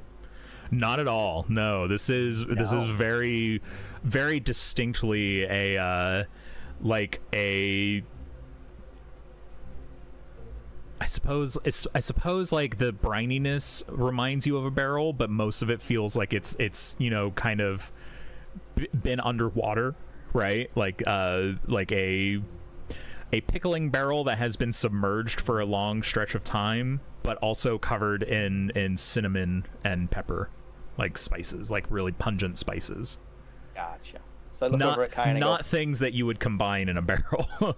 Right. Like it is a like disastrous combination of smells and whatnot. Okay. So I look at Kai and I go, I'm gonna open it. What do you think? I suppose that's one way to initiate a challenge, yes. Right? That's right, because we gotta challenge the chef, right? Okay, Chef Saltthroat, right? So clearly he likes spices and salt. Do you have anything on you like that? I don't think we do. The only jar that we have is empty. Aye, true. Snodgren, you got anything on your spices wise? I carry salt on me. Oh, do you mind if I borrow it for a little bit? Sure. And he reaches into a pocket and just pulls a handful of salt out of his pocket and hands it to you. Amazing. I take that handful of salt and I'm gonna just gently drizzle it over the top of the barrel, like half of it. Okay. This is good. You do that. And the shanties that have been being sung this entire time stop. And you hear a moaning sound, like a painful groan, as you sort of drench this barrel in salt. The barrel itself starts to sound like it wails in pain as a voice enters your head. Oh, why? What did I do to deserve this? I say back in my head, Chef Saltthroat, is that you? Who are you? I am the Talco von Mix, son of the captain of the Von Mix, and I was looking to get your attention. Well, you have it now.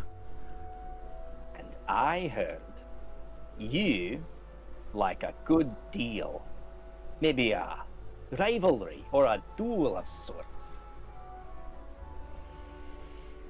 I'm gonna make a proposition to you, and let's see how we fare. Say, Chef Salt, what would it take to get you cooking again? You want me to cook for you? A whole crew. And what would it take to get you cooking? I'd gladly cook for you if it means leaving this barrel. But there's a problem with that. Aye. I've been cursed by that wretched Valoo. Oh, the one from your old rival. That's right. Aye, and what did he curse you with? He cursed my days to stay attached to this barrel, soul-bound, until a time that I have a competition with another chef. See, he believes that in our match, I cheated him. But I'm no cheat. I'm just better. That's right. And that's why you won. Because you did what you were supposed to. Can I roll insight to like tell if he's lying? Because like Gladly. this is a random voice talking into my fucking head. Like I'm gonna doubt this just a little bit. Of Press course. X to doubt. Please do. Roll it. Insight coming up. Oh. Fucking believe every word out of his fucking mouth. Let's go. Yeah, you don't get any hints of anything to mistrust him. Whether you decide to do that or not is entirely up to you still, but he's not giving any signs that there's any reason to doubt. Can Kai hear any of this conversation? Kai does not hear this in his head. So before I make a deal with, a soul-bound barrel, I look at Kai and I say, "Hey, come here, come here." Oh, I hand the rest of my takoyaki to Snatchgrin and head over to. Oh, I thought Snatchgrin was on your shoulders. He's still on my shoulder, yes. Yeah, so we were both nibbling on one piece. Aye.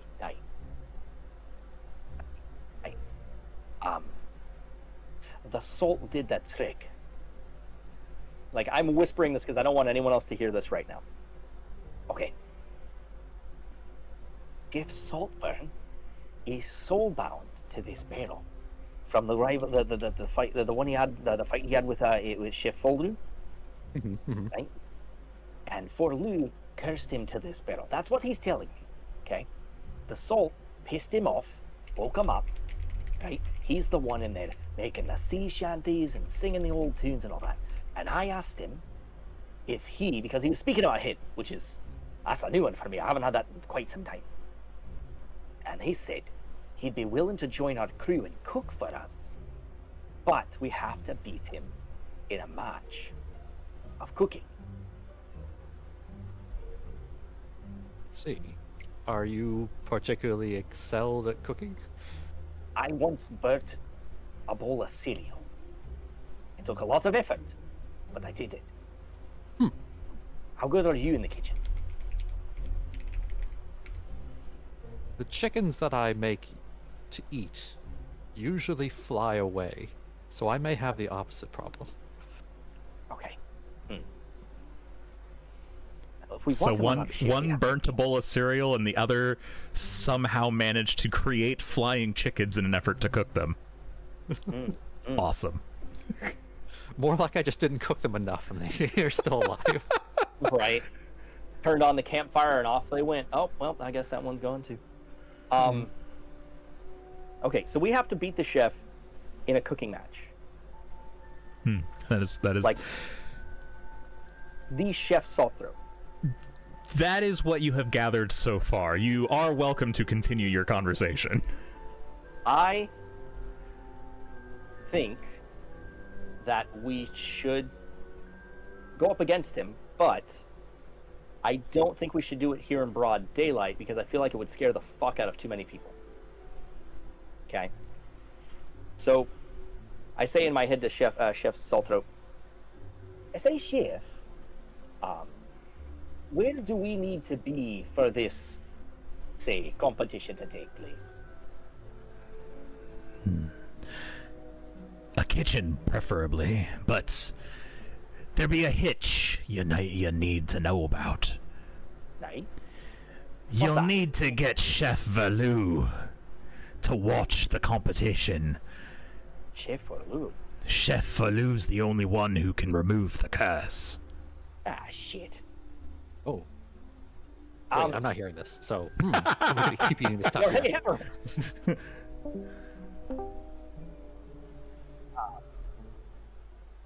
Yeah. And I look back and I go,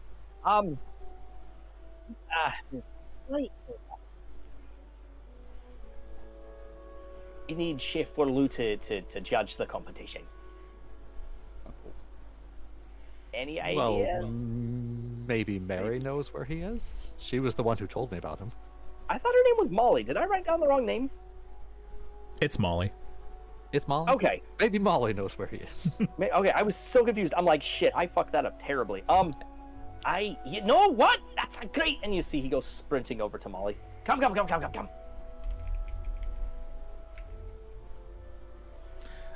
Molly with an eye. Yeah. Molly with an eye. There you go. I see. You sprint over to Molly, who sees the three of you run up, and immediately her eyes widen. She gets excited. Oh, you're here for more takoyaki. Of course. Let me go grab some. Yeah, I'll tell you what. I might even make a purchase. But Miss Molly, hear me out for just a second. Yes. Weird question. As I'm just gonna ask it. Do you know if Chef Forlou's still alive? It's alive? No. Chef Forlou died several years ago. Did he have family? I believe so, but none of them would be from here. Chef Forlou is a world famous chef. He's from a completely different kingdom. Hey, I'm gonna level with you. And I turn back to Kai. How the fuck did I say this? Maybe we just ask where he died. I was gonna go along the lines of, and I say this purposely out loud. I was gonna say more along the lines of how do we tell this and here that Chef Saltthroat's stuck in that barrel over there, and he's the one who's been singing to everyone this whole time. And the only way he's willing to come out is if we break the curse by going up against him in a kitchen competition. You know, like kind of like a cutthroat kitchen kind of thing. But like it'll only work if Chef Forlou is there to actually see it, because he's the one who placed the curse on Chef Saltthroat to begin with. Did you say all of that out loud? All of it. To say. All of it. I think you just said that. She caught all of that, and she looks at you and she says, that would be the legend. I'm sorry, are you saying you managed to talk to Saltthroat? Allegedly? Huh. I thought I made that story up. Okay. Well, yes. Of course. That's what you need to do. Yes. So, you need to get Verlu to judge the competition. That's what he's saying, and that'll break the curse. But it'll be a kitchen competition. But Verlu's dead. That's what I was saying. If you had any ancestors, or not ancestors, the other way around, like kids and grandkids and shit. Well, I know he had children, but I don't think any of them are here in Siren's Deep. I believe they would have traveled the world or stayed in the kingdoms, but this little shanty town, I can't imagine any of them would be here. Hey, how would you feel about going up against Chef Saltthroat? Me? Yeah. Are you going to pay me? I mean, it's more like an unpaid internship with a possibility of experience and a chance to go up against one of the most renowned chefs from a long time ago? Question mark? Judged by an equally renowned chef. Give me a persuasion check. I'm gonna say that it's gonna be a high DC though. Right, because she's already turned down.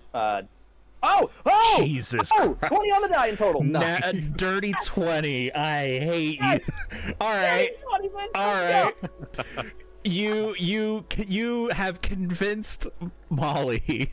She's skeptical, and she is kind of tossing the idea around in her brain. She says, it could be good for business to say that I had a competition against one of the world's most renowned chef's ghosts. That's marketing. Buy a takoyaki.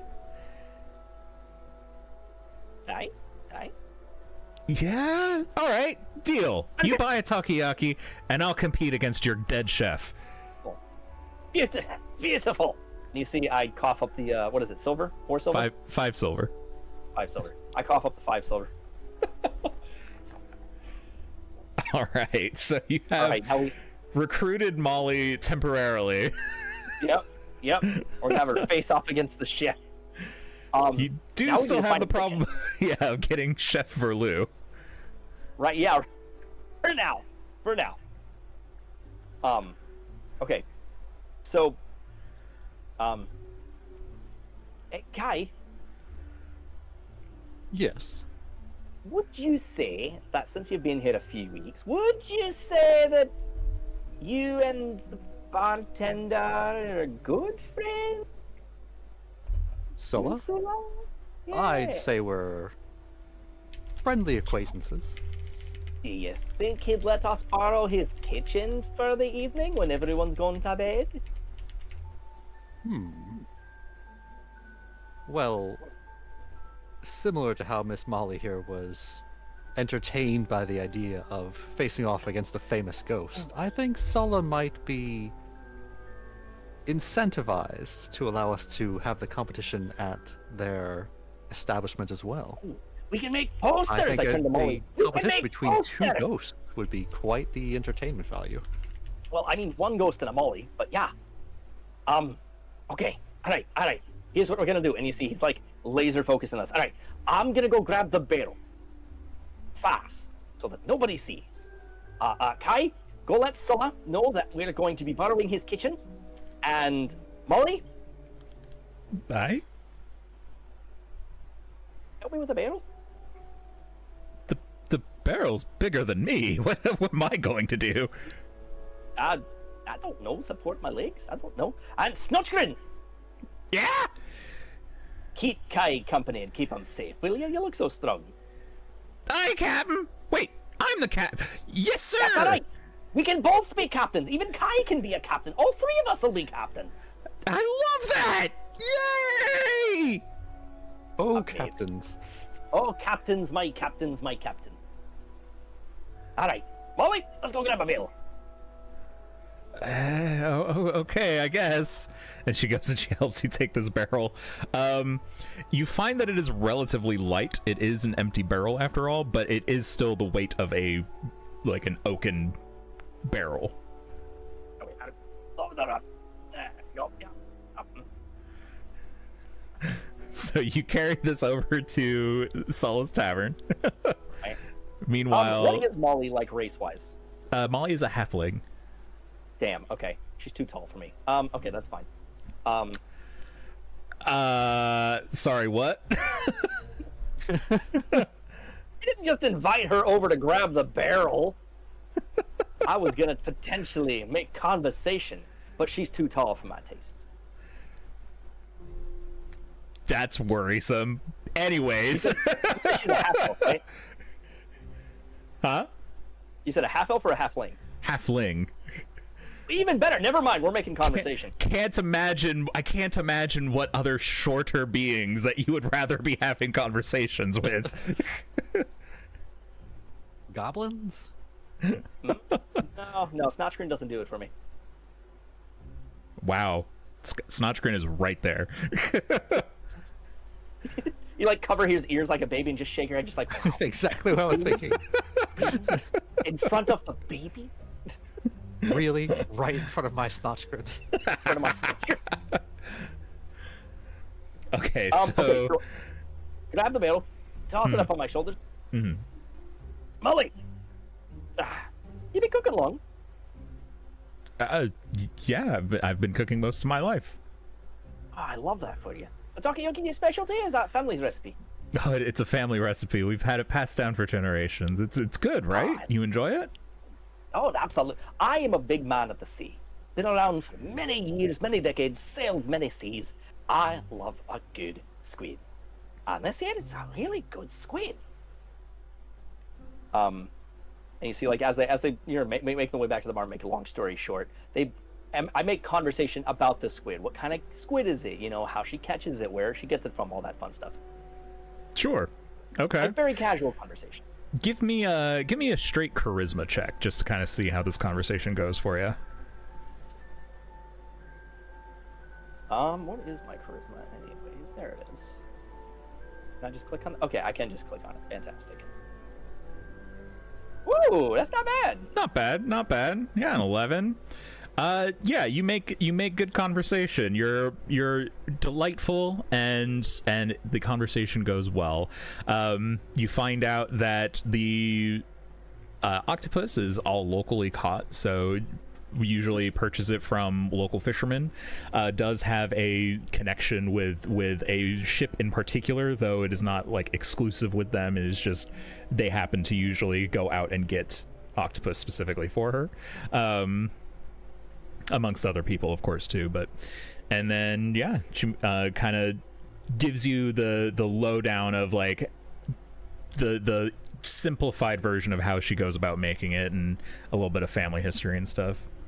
That hell yeah, making again casual conversation. You know what I mean? You gotta start somewhere. You gotta start small. No pun intended. Oh, that pun was definitely intended. Oh, 100%. Does that also mean Kai is the tallest person on this ship so far? So far, yeah. It's a dwarf, a goblin, another dwarf, and potentially a halfling, depending on how you go with this. A barrel. Like, he's definitely taller than the barrel. Okay, hell yeah. All right. Doc, do you want to make any conversation with our good friend at the bar? See what you can do to get him on our side? Yeah, sounds good. So while you're chatting up Molly with an I to learn about the squid, I'll go over to Sulla. And did you bring the barrel into the bar? I'm bringing it with me, like. Okay. I'm like at least like 10 or 20 paces behind you at this point, but. Okay. So I'll kind of approach the bar and put my elbow on the table and say, Sulla, greetings to you again.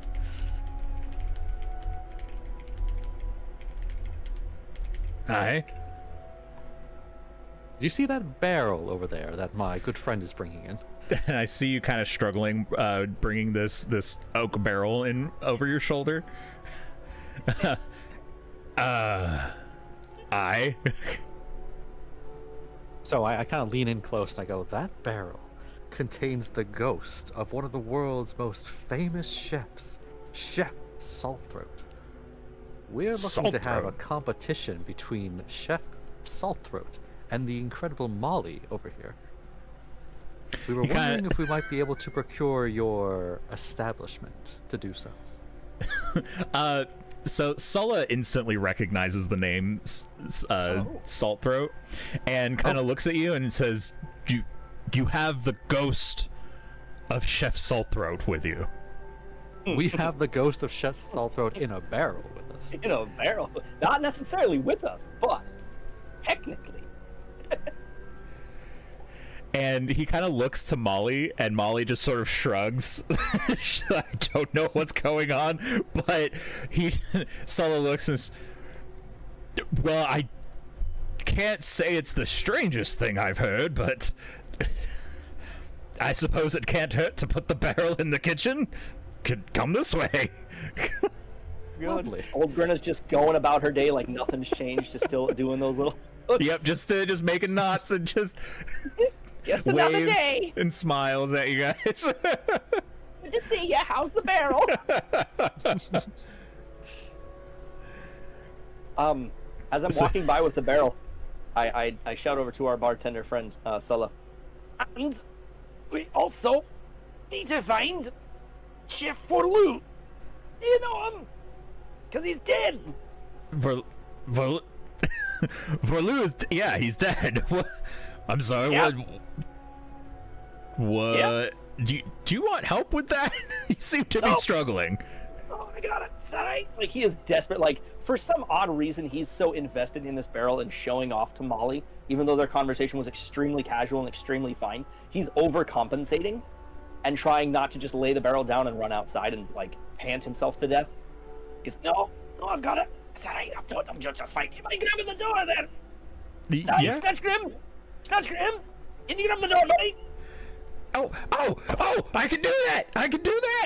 Yep, I was so excited for you too. I held it, waited for you, and everything. And he climbs down from Kai's shoulder and like goes and he opens the door. Thank you so much, buddy. Thank you so much. Just lays the barrel down. Oh. It's nothing. Just another day in the life. I'm gonna sit down for a minute,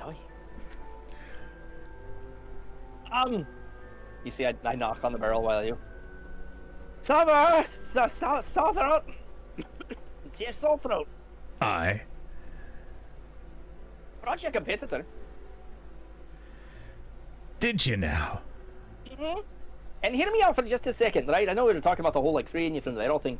I'd be down to find Chef Furlough, but, your lad's gone. He's been gone a long time. But, if you're willing, you can have your competition here with one of the resident food cooks, and if everything goes well, we could take you along with us on our adventure and keep an eye out for Chef Furlough and potentially break you out of this thing, you know? Well, as it turns out, I don't have much better to do. Aye. I love your songs, by the way. Thank you. An old sea shanty my crew and I used to sing. I'd love to learn them. My pa was always a big fan of the shanties. I never could get them to stick, though.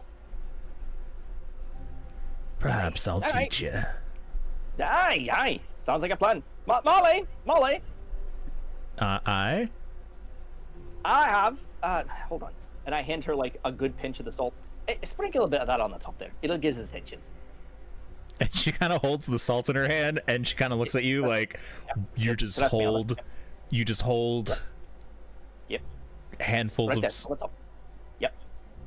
Oh no, it's not my salt. No. It's not Scripps. He lent it to me. And he pulls out another handful of salt. Hey? I have more. Kai, just for the sake of it, you want to sprinkle a little salt on this too, just so you can heat him?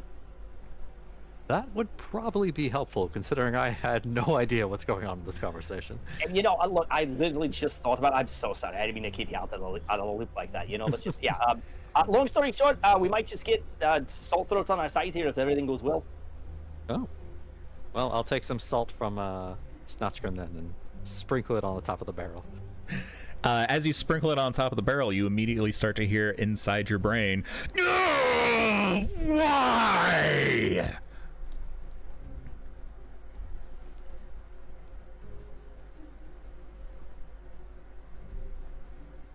Completely silent. Oh my. Yeah, all right. I was worried. I was like, wait, did something happen? Doctor, we lose you? No, I'm still here. Sorry. Oh, okay. Oh.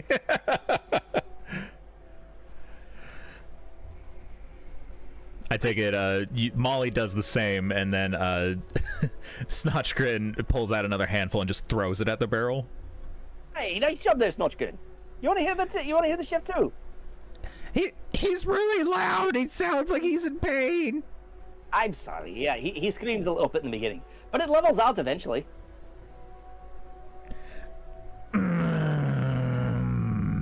Is this how we boost up? Is this how we boost up his mental fortitude? Their Snotchgrins, by making him take psychic damage like this.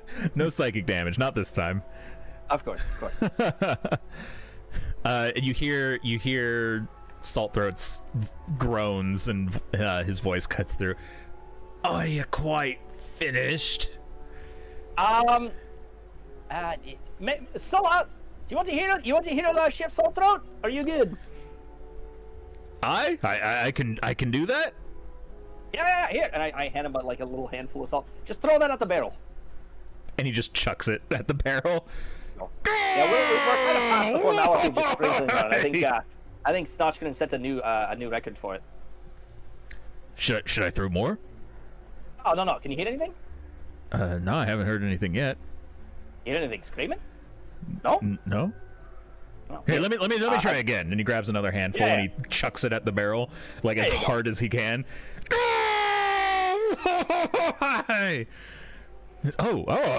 He sounds in pain. Did that hurt him? I think it might have, but it got his attention though, and now he talks to all of us. So, hey, welcome into the group chat. I should have just asked you, Chef Saltthroat, do you need the salt on you to talk to everyone, or is it your choice? It's not a choice. I don't know how it works. It's a curse. That makes sense, doesn't it? Shit, I should have thought about that. Let's get started on this competition. Chef, Saltthroat, what do you need? Like, do I need to crack open the barrel, like a lamp to get you out of there? Or do I flip you upside down, shake you 3 times, rub your belly. I don't actually know. All right, let's crack him open then. And he goes and stuffs his hand on the top of the barrel, starts to pull on it. Come on, then. So you're not able to get the barrel open that way. You would need a tool to get it open. Do you have anything on you that would assist you with that? I'm going to look to see if I have the good old-fashioned fan favorite from the El Dorado, the road to El Dorado, a pry bar. I have a crowbar! Hey! Hell yeah. So I get out my crowbar. Kai, raise the barrel on the other side for me. All right, I'll just kind of hold it on one side for you. I jam the crowbar into the top, and I'm listening. Like, if it starts to hurt him, I'm gonna stop, like, for reference. And I start to, like, slowly pry open the top. You pry open this barrel, and you hear the creaking, and as the creaking is sort of being pried open, you hear screams, not from Saltthroat, but almost as if the runes themselves that are carved into this barrel are screaming.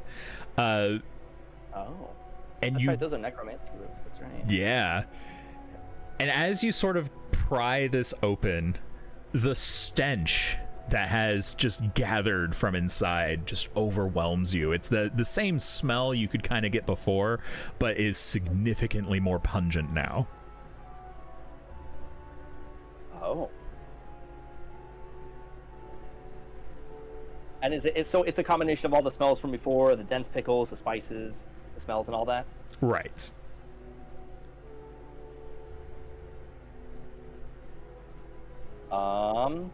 Well, if Saltthroat isn't protesting, I guess we can keep going. So, like, okay, so is this barrel filled with anything, or is it just empty? The barrel is empty. As far as you can tell, there's nothing in the barrel that would create that scent. There's nothing in there. Okay, but it's basically otherwise an empty barrel. Otherwise an empty barrel, yeah. Oh, I get it. Aye, okay, all right. And I take the top and I put it back on the top of the barrel. His soul is attached to the barrel. It's not attached to the confines of it. So the good news is, if we take this barrel with us, we get a barrel, a ghost, and an open barrel. That's 3 things. 2 of which are barrels, which is, like, really useful on a ship. I have one question for you. Big ship's all through. Do you intend on putting something in my barrel? I look over at Snotchgrin. No. Should I? Were you thinking of putting Snotchgrin in the barrel? He's tiny enough, and like he likes to investigate, and he likes opening things. So I might just let him open the barrel and close the barrel, and open the barrel and close the barrel. He might some kind of satisfaction out of it. If he happens to go inside the barrel, I don't want him to feel like he can, but maybe. I don't know how I feel about having something inside my barrel. Touche. You know, that's on me. That's on me. You're right. You're right. So, Chief Saltthroat, can you emerge from the barrel? Can you cling away from the barrel? Like, how do you intend to cook in this challenge against Molly if you can't leave the barrel? I hadn't thought that far ahead. I assumed that Verlu would let me free to cook, but I don't have a way of cooking as a barrel. I look over at Kai and I look back at the barrel. Chef Saltthroat, what year is it? Ooh, give me 1 second. I'm like, you know what? He probably still thinks he's back in the day. Like, probably a day hasn't passed for him, or something to that effect. So I was like, you know what? You know what? Let's turn some gears for a second. It's 1060. 10-6. And what is the actual year, Panda? 1260. It has been 200 years. Oh, so he knows the date. Wait, no, 1060. Yeah, Oh. he said 1060. He believes that it is still 1060. So it has been 200 years.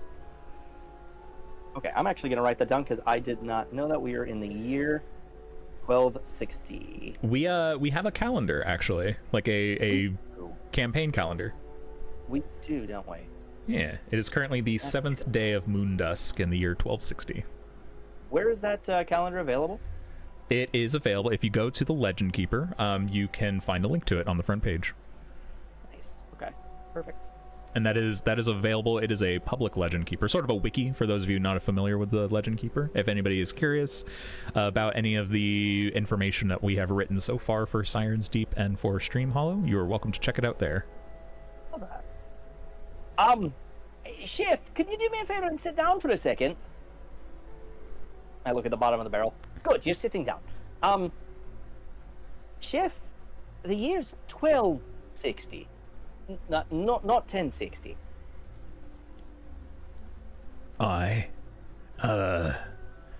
So a few years have passed. Aye, and let's follow that stream of thought. If Chef Forloo was alive when he cursed you, and it's been about 200 years, Then yes, he's you're getting there. Yep. a couple hundred years old. Was he an elf?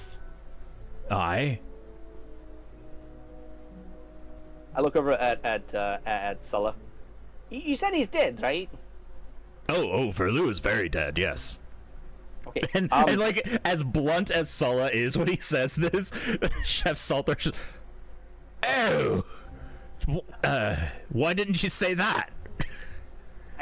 If it helps, this is all news to me. You're a dwarf, aren't you? How old are you? 99, and not a day older. So you're still a kid. Excuse you. Yes, but excuse you. Do you forget that some species tend to live a bit longer than others? Aye, but how old was he when he met you? I'm getting in like a very heated argument with this barrel. Aye, and how old was he when he met you? And I poke the barrel a little bit so it like leans back a bit and then comes back forward. He was a very young and healthy 450. Thank you very much. Healthy young 450 elf. Oh, look at him. He's so young. Very young. Clearly dead. Aye, he may be dead now, but he wouldn't have died of old age. And you see, I grab the barrel from both sides and I like move in on each word. Then how do we break your curse if he's dead? I don't know. That should be for you to figure out. You want me as part of your crew or not? Well, I do like the idea of having a ghost on the ship. Oh, what if we take your barrel and weave it into the ship? Will you become part of the ship? Yeah, we're doing this now. Molly, can you help me with the barrel? Wait, why was it so heavy? well, it is an oaken barrel. Oaken barrels are still heavy, like even if they're That is empty. pretty true, yeah. No, you're right. All right, Molly, come on. We've got a long day of prep ahead of us. I'm sorry. Am I not cooking against the chef? Oh no, you will. We've got to break the curse first and get him out of there, and then you can do this whole thing, and then you can put it on your resume, and it'll look really great, especially if you guys happen to team up and make some recipes together. Then you could have like the family recipe, as you know, endorsed by Chef Saltthroat. You know, like how cool will that be? I'm sorry for this. It's getting late in the day. Is this something you plan on doing in the next couple of hours? Oh yeah, no, 100%. We're gonna be out of here hopefully by the end of today, if not the end of the week. Yeah. And you mentioned building the barrel into the ship. That's something that a carpenter can do in minutes, I'm sure. Yeah, I mean, if not, we just bring it onto the ship, and then eventually we use the barrel for repairs. I mean, we can slowly merge, you know, the chefs. Oh, that might break the necromancy. We'll figure something out. I'm no wizard, but I know my way around a barrel. I've stuck my dick in a lot of holes I've carried a lot of barrels in my day. And rest assured, they all make it to the ship. Is that pick a up the barrel metaphor if I for want. something? Metaphor? The hell's a metaphor? It may. Yes, yes, it is. It's a metaphor for life. That's right, kids. As he walks like out the door with the barrel. Don't stick your dick in a foreign barrel. Don't stick your dick in a foreign barrel. Got it. Hell yeah! Hell yeah! Snot's gonna give him a high five. Hell yeah! Yeah. Yeah! I go for a high five for Kai. Kai, on the top. I kind of get down low to give him a high five. All right, gentlemen and Molly, let's go see the captain, shall we? So are you bringing the barrel with you? Oh yeah. Oh yeah. We have gained another side quest, and I will keep track of this. Don't you worry. The cheese, Gromit. The cheese is in me butthole, Gromit. I'm so sorry, Panda. No, it's good. I'm the cheese comment in the chat has got me laughing a bit. Sorry. Hold on, wait. Which one? Probably done it into the cheese as well. You don't get Swiss cheese by keeping a limp dick in cheddar. One of the great Talco metaphors of life. You don't get Swiss cheese with a limp dick and a block of cheddar.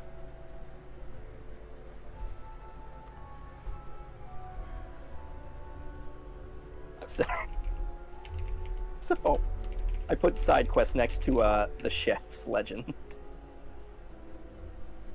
You just hear Kari laughing in the distance. That's the best kind of laughing, is the distant one. Tara's like, I can't do this.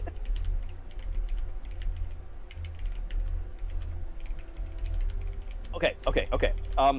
We should bring, for lack of a better term, we should bring our motley crew back to the captain and check in with him, and then we can go back to the docks and start recruiting the actual crew. And then tonight we'll go to Old Man Marin, and oh my God, let's go. Talco's lessons for life. You don't get Swiss cheese by placing a limp dick in cheddar. Thought you'd like that. Absolutely. Oh my God. Guy. Yes. I'm sorry, Doc. You know, it's really nice what we've managed to get.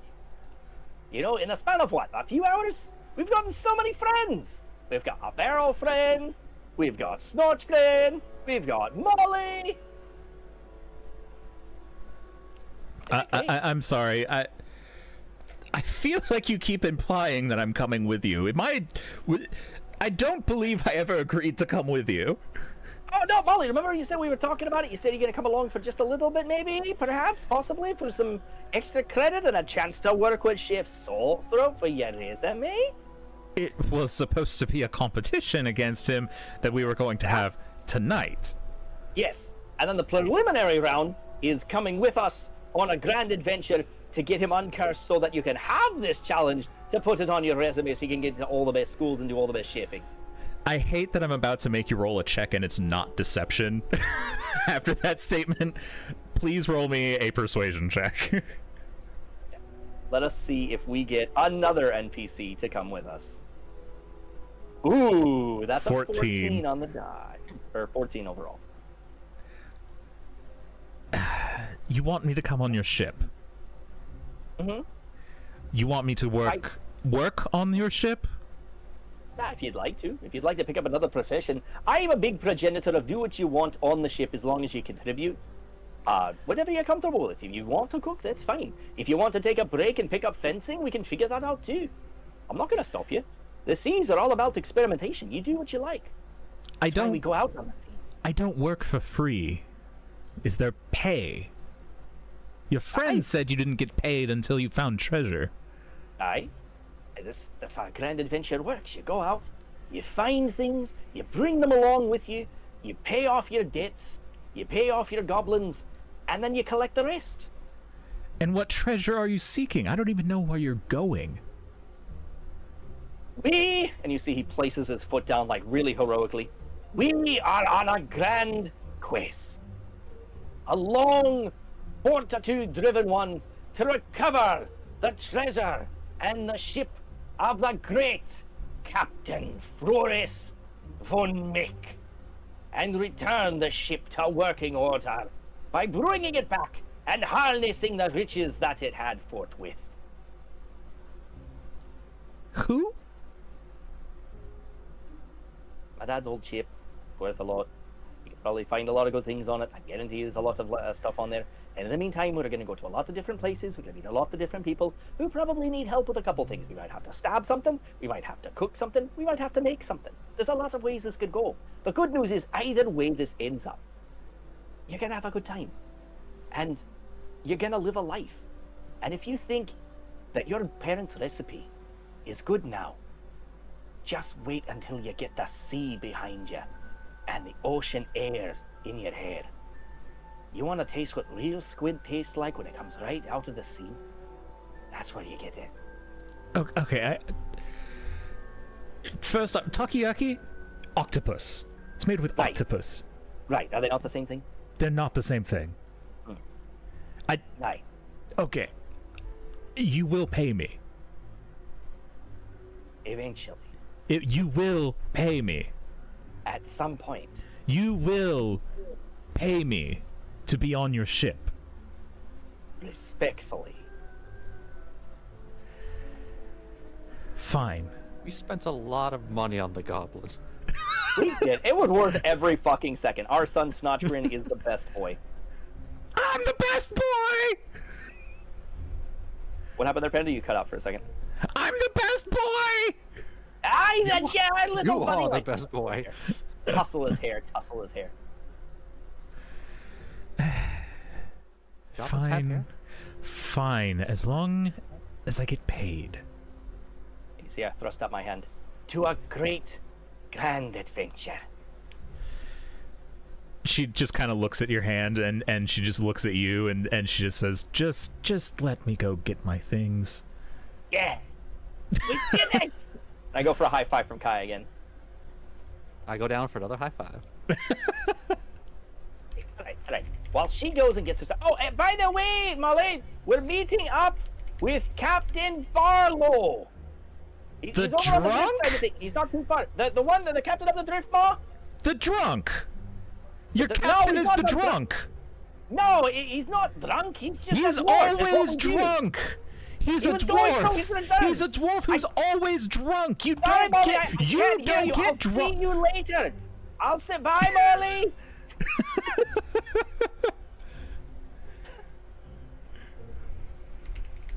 Amazing. Well, I think that went rather well. Oh yeah, that seemed like it went really. Like she seems like good people. I have a feeling we can win her over. What do you think? I think we've already won her over.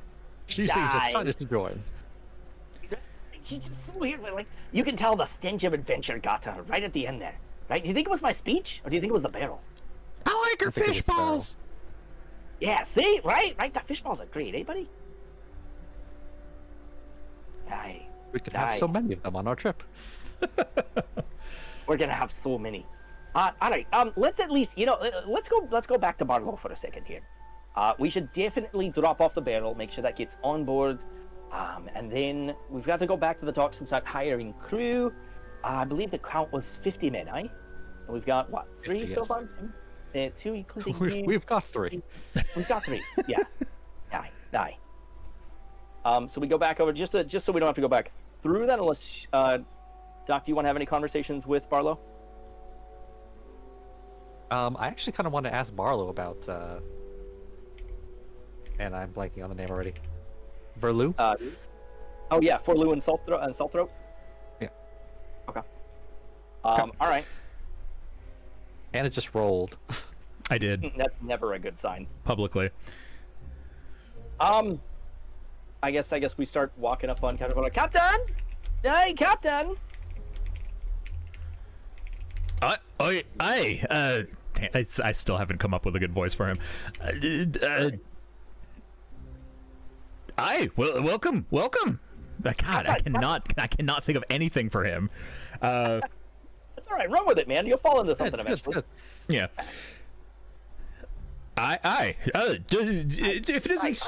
If it isn't the two of you, how's the crew gathering going? Well, I've got good news, and then I've got news, and then I've got potentially bad news, but it's still good news. Okay, fill me in. Which one do you want first? Yeah, which one do you want first? The good news. The good news is we found at least 2 more shipmates. And the bad news? He's not really much of a shipmate, and I gesture quietly over to Snotchgrin. He's a good lad. Hi, I'm the captain. He's a little loose on the upper, stairs, but he's a good lad, and he wants to go on an adventure. I can open doors. See, he can open all doors, all of them, every single one on the ship, and then he can close them for us. Right? I thought that would be a good use, right? I think we give him a dagger, and we teach him how to poke things from behind the doors, right? You see what I'm going with this? Okay. So you've got a Is that the mayor's goblin? It is. Oh, yeah. I'm not the mayor's goblin. They bought my contract. Aye, that we did.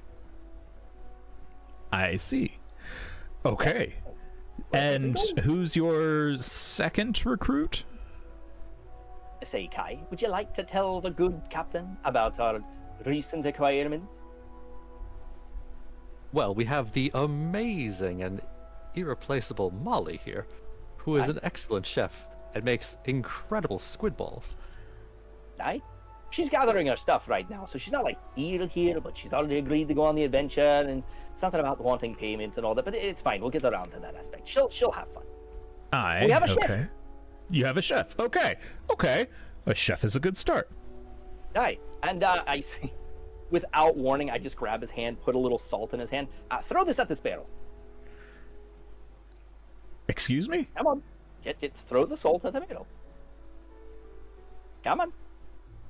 And he kind of just holds the salt over the barrel and drops it. There you go. And immediately he hears the...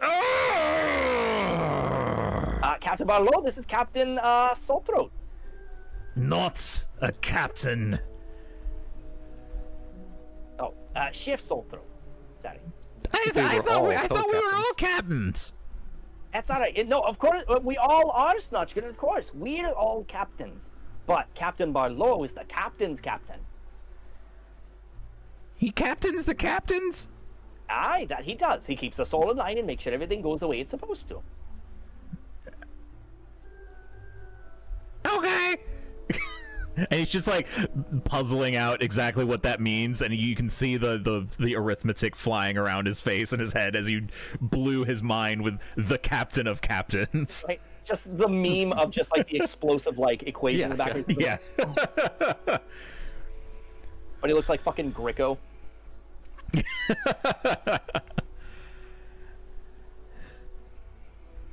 Aye. You actually have 3 recruits, and one of them is a ghost. It looks like one of them is a barrel. No, close. Very close. But no. The barrel is the ghost. See? Jason gets it. You can see Barlow, he kind of like kicks the barrel a little bit. I don't think the barrel's a ghost, lad. But there's a soul tied to the barrel, and you see I pointed the necromancy runes on the side. See? And that was the grumbling I heard when I put the salt on it. Yep. Indeed. Yep.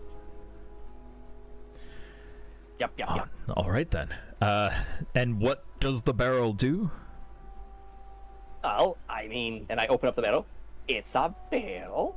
He's not too fond of things being put inside him, but his wood might be good to help with repairs on the ship. Could make him part of the ship, which might help overall. Maybe. Thoughts? I could see the ghost of a chef maybe being able to help There you make go. food. Right. Maybe knows And- some and recipes. He's from like 200 years ago, so he might know something about some areas we don't know. Maybe we can, talk to him about some of the places we need to go, see if he knows anything. The stuff like that, yeah? Speaking of knows anything, Captain Barlow, I did want to ask if you knew anything about a Chef Verlou. Doesn't ring a bell. Well, that doesn't help. That's all right. Look, we're going to be asking pretty much every person we find about him, so you're just on our list of things to cross off there, Captain. All right. So 2 solid crew members and a barrel. Well done, Aye. lads. Aye. A great full day's worth of work for you. Well, I mean, we were going to go finish up by going back to the dock and just putting up a little sign recruiting some lads and see if we can just fill in the rest of the gaps there, eh? Sure. Excellent. With that, Yeah, go ahead. where are you guys feeling? How you have a couple other people, if you are interested, that you've met / mentioned. Did you want to approach them as well today, or? What do you think? Should we go try and schmooze our way over to Old Marin? Kind of like that idea. Okay. Did you want to take mean, a break first? It's been a few hours. I'm all right. Okay. Yeah, I'm actually mean- doing all right. How much longer are we thinking of going? I think I'll like leave that another up to you. hour we were saying, right? Till midnight on our end. Yeah. Like I can slug out another hour. Okay. Yeah, I think that's reasonable. Sounds good. Just wanted to check in. I appreciate it. Right, Captain. Do you know if there's a job board by chance or somewhere I can paste up like a preferential call to action to get some people? Oh, I head up to the mayor's office. There should be a board next to it to point you in the right direction. Perfect. All right. I'm gonna go do that. I'm gonna go run and do that real quick. And you see, I take out like a piece of paper and I scroll down there, looking for crew to fill in, approximately 50 people. Looking for hands on deck, and then in big bold letters on the bottom, I write out the word "Adventure is out there, and we are going to find." Oh wait, hold on, I flip it over. Are going to find it. There we are. I ran out of paper on the bottom there. You'll need to pay the tax for that. Oh, what's the tax? It's a silver piece. You gotta pay the tax to post something on the board. Oh, if I give you the silver, can you put it where it's got to go? Of course. Thanks, little buddy. And I flip him a silver Nice. and go put that up on the board so we can get that taken care of. This way. Doc, shall we go talk to Old Marin? I think that's the next course of action. To the Old So Mariner! we'll kind of lead the way again to back to Old Marin's shop. Excellent. It is getting later in the day, so Old Marin his shop is empty. It is just about closing time. See, I just open up the door ever so slightly. Say, Old Marin! Eh? Old Marin! Eh? How are you, old friend? It's so good to see you! Speak up. I can't quite hear you. Kai, you have bigger lungs than me, right? Can you shout at him for me? Sure. So I kind of just project my voice and just go, Old Marin, hello. Oh, hello. It's you two. It's so good to see you again. Aye! How goes the day of shopkeeping? Oh, it was another fine day. It's good to have you back. And are you enjoying the pieces that you bought last time? Well, we Hey. haven't actually used them, but they are. No. I don't say that to They've been him, great. but- They've been great. Yeah, they've been great. They've been great, Old Marin. Thank you. Eh? Ah, God damn it. They've been wonderful. Thank you for the purchase. Oh, I'm so glad to hear it. What can I help you? Are you interested in purchasing something else for today? And he kind of shows off his display case with new pieces in stock. What does he have in stock? You see. Oh no, he's put up more stuff. More shopping in session one again. Let's go! Hell yeah! You see in his case a rusted key that has no teeth on it, so it's just like like you know those old timey keys that have like the two teeth that you would push in and turn. It's one of those, but it doesn't have the teeth on it. And then you see a hand sewn book, and then a bottle of ink.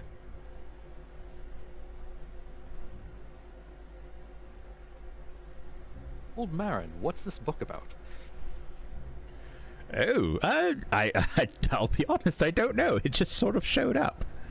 I haven't bothered to read it yet. And he kind of opens the case and pulls it out, and he starts to flip through the pages, and he says, well, this is interesting. It's a bunch of names, and they're all crossed out. I don't know what that means. I look over old Marin's shoulder and see, do I recognize any of the handwriting? You do not.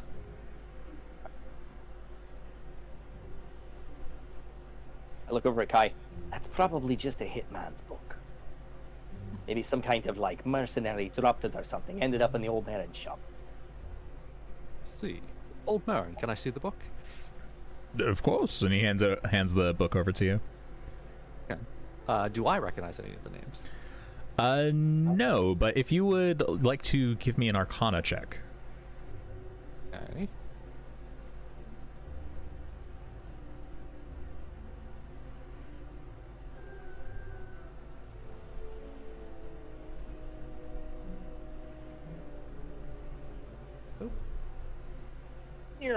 Whoa! Incredible. As you are flipping through the pages, you are sort of studying the names, seeing if any of them stand out to you, maybe recognize them at all. And one of the names, while you don't recognize it, you see that it starts to uncross itself. And after it finishes uncrossing itself, disappears from the book. Oh, did I catch the name before it disappeared? You know what? I'm going to say you did, but I have to look up what the name is. I swear to God, if this is like a reverse book of Jurgle, I'm going to be so mad. You got the name. It's Velra Duskfen, and I'm putting it in the chat right now. Velra Duskfen.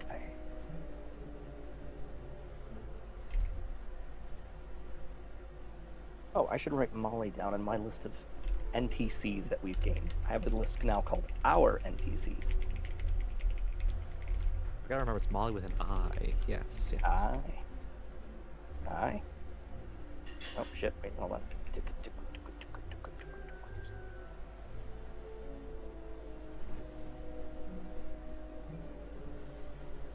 Takoyaki chef. Intern.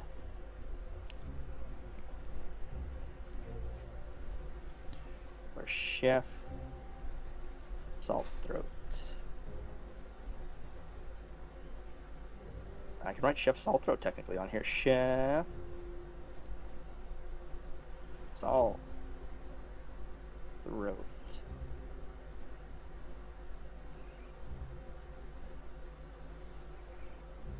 First barrel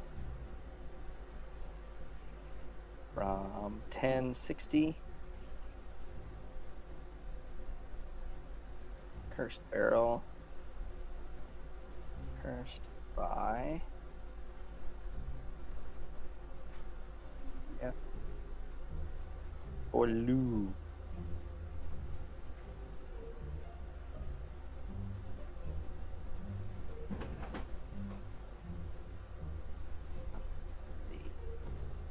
Well, I definitely like to know how much the book is. Excellent. Marin looks at you and says, I suppose I could part with that book for, we'll say, a gold piece. How much if we wanted to buy all 3 of these items? I suppose I could sell all 3 of these items for you for 2 gold pieces. Oh, damn. Bulk discount, after all. Yeah, you'd love to see it. What do you think, Talcum? Should we go for it? I'll be honest with you. I wasn't planning on coming here and buying anything, but you know, the man's got good stuff. I say give it a go. What you got to lose? It's 2 gold. Very well then. 2 gold for the lot. Excellent. I haven't sold a single thing all day. Perfect. Then he just pulls say it was a out good day. He pulls Yes, he out. He pulls out the 3 items or the other 2 items, and he hands them to you. You now have a key that, when you hold it in your hand, feels weirdly wet, and and a bottle of ink, and it is just a bottle of ink. Okay. A bottle of ink, a wet key, and a journal with names that keep erasing. Jesus. We'll give that bottle to Snatch when he. Yeah, to Snatchgrin. Let him start writing in the journal. In the one with the crossed out names. I've removed my gold. And you find out that journal is actually Death Note. It's like a reverse Death Note. It's a necromancer's playbill, and he's lost it. So that's how he keeps track of his zombies. When they die, the name crosses off. When he resurrects them, the name uncrosses itself. He's looking around for that, like, damn it, now Billy's off here somewhere dying again, and I don't know what the hell if he made it back to camp.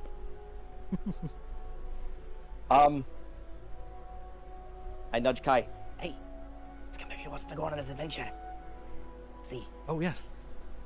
So, old Marin. Yes? Let's see, how do I put this? Are you ready to go on your adventure? Adventure? What are you talking about? The adventure, my old man. The adventure of a lifetime that you definitely already agreed to join us on. I did? Oh, yes. Why, just today, we're meeting up with old Barlow. Old Barlow owes me so much rum! Think of all the rum you could collect if you come with us on this adventure. Gone. Give me a persuasion check. Oh, I'm terrible at persuasion I'm checks. surprised you didn't do deception. Genuinely speaking.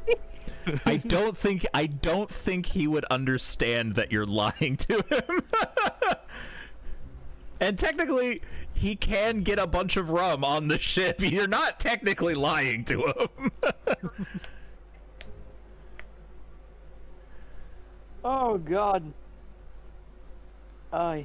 Since I'm proficient in persuasion, is there any way I could assist him to give him advantage? How would you like to assist him? I'm whispering in his ears what we talked about on how we were going to convince old Marin. Sort of like a pseudo version of the play that we the pitch that we put together to get Snotchgrin. It's like a pseudo version of that, where I'm like, all right, remember, we said he had already agreed to it.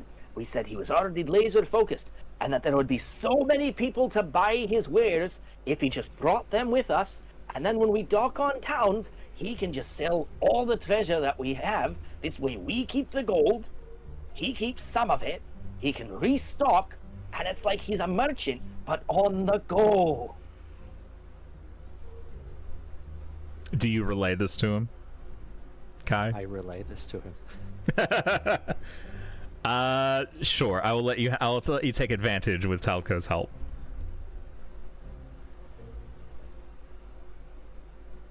So roll persuasion with advantage? Yeah. Well, I mean, do we already keep the first roll he did, or? We could take the 10. That's fine. So with a 10, He kind of, and I already agreed to this. You did. Because it's such an amazing opportunity. I would sell my wares to the people on the ship. You could sell your wares to the people on the ship. You could sell them at the ports to the many excited tourists. Are you sailing to a lot of ports? Technically. When are you plan to leaving? go on some grand adventures. You're leaving tonight? Did Barlow say when we're leaving? Like, because I remember they were doing repairs on the ship last session. Are they still making repairs? They are making the repairs, but you are attempting to get your 50 crew members. Right, but will we? What would you say is the time frame for us, like, to be leaving? So the time frame for like him getting the ship repairs done coincides with how long it takes you to get 50 crew members. It doesn't have to be individual crew members like these named NPCs, right? You're also recruiting deckhands and whatnot as you go. Right. So with the 2 that you have so far acquired, not including the barrel, right. You are currently up to, what did I write down? You are currently up to 9 total. Okay. And with my post that I put up, does that help at all? It might. It hasn't had time to breathe yet, so to speak. Okay. 10-4. Tell Marin we're looking to leave before the week is out. We're looking to leave in about a week, so we have time. Oh, I suppose if I already agreed to it, I can't say no now. Wonderful. We're absolutely delighted to have you. Well, you says Barlow ship?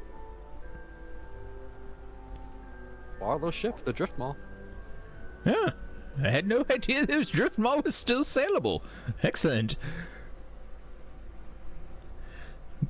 And you see Marin just walk like towards the front door. He doesn't go back and grab anything. He just leaves. Oh. Doesn't lock up, just leaves. Just walks out. Okay. All right. All right. I suppose it's a good thing we bought his raise for the day then, eh? So they come in and try to take it. That wouldn't have been nice. Yeah. He seemed to have just left quite quickly. Yeah, I'm not gonna lie, I kind of feel bad. Like, that was almost too easy. It was very like NPC, like just bolts. It doesn't do anything like in a video game. Just hey, it just walks away. Right. Right. They like just disappear, and then the next time you see them, they're already on the ship doing their like NPC dance. Like, hi, it's good to see you guys. Would you like to 100%. purchase something today? Okay, I'm gonna put Old Marin down on our list of NPC. Congratulations, you have gotten up to 3 named NPCs today. Right? Like Pokemon up in here. Do they evolve into anything good later on? I hear Marin evolves into that gold dude, the one that if you collect 999 gold coins, you get to fight him and then capture him later. Oh, we get to fight young Marin? Yeah, exactly. You get to fight young Marin and then hopefully recruit him. Let's go. I would love nothing more than to have young Marin on our team. I was thinking the All right. Skulltula from Legend of Zelda, but yeah, that works too. Young Marin, it's very much a Master Roshi situation where he looks old and frail now, but then like when he fights you, he's just super ripped. Right? Oh, is he our barbarian?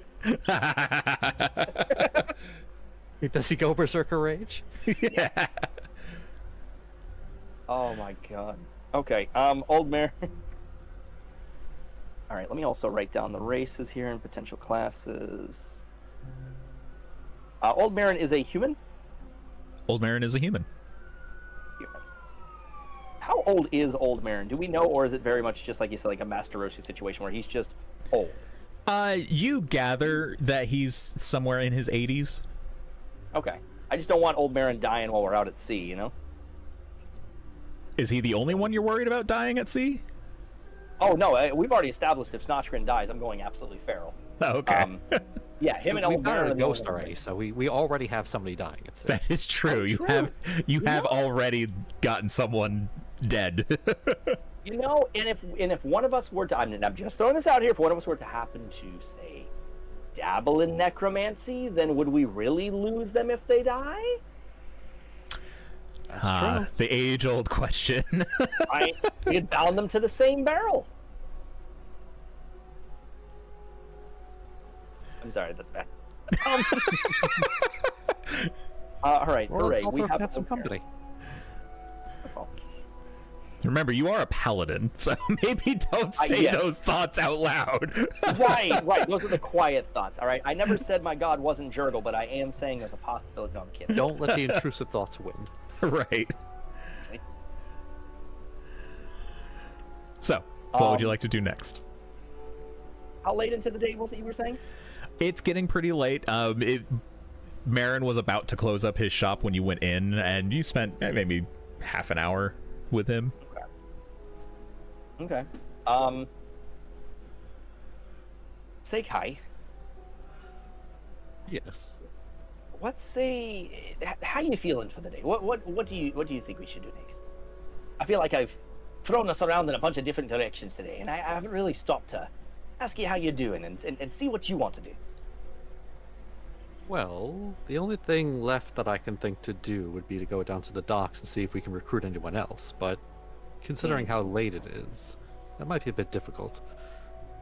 Maybe they're all at the pub. We could swing by, do a bit of the recruiting there.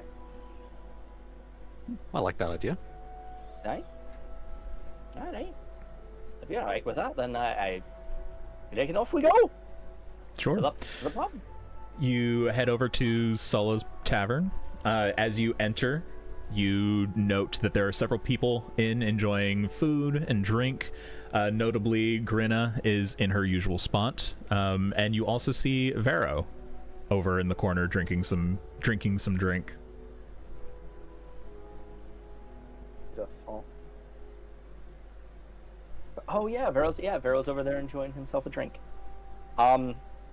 Just like out of character aspect, I'm just gonna go over and just touch base with Vero, make sure he's doing okay, see if he managed to get his drink, and just kind of check in with him. Sure. You go up to Vero. Did you want to like role play this, or are you just checking in? Oh, I'm just checking in, just something simple. Yeah, he's enjoying his drink. He recognizes you and says, "Oh, thank you for the drink," and sort of cheers to you and doing well. I give him give him a little pat on the back and go back to meet up with Kai at the front of the bar and say, "All right, you want to start with maybe that half of the room? I'll start with this half of the room. We'll go round and just see who's got nothing going on for the next indiscriminate amount of time." Sounds like a plan. Aye. High fives then! Get down there for a high five. Hell yeah. Alright. High fives! Yeah, Little, that's right. That's right. Anytime you want one high five, it's coming at you there, no script. And I'm cool with not role-playing the aspect of walking around the tavern and recruiting people. Sure. Unless there's someone specific that you want us to talk with.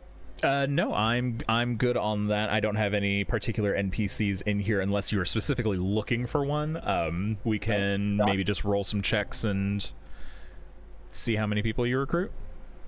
Doc, is there anyone that you're looking for? Yeah, that seems like a fair plan. Cool. Okay. Excellent. Let's have you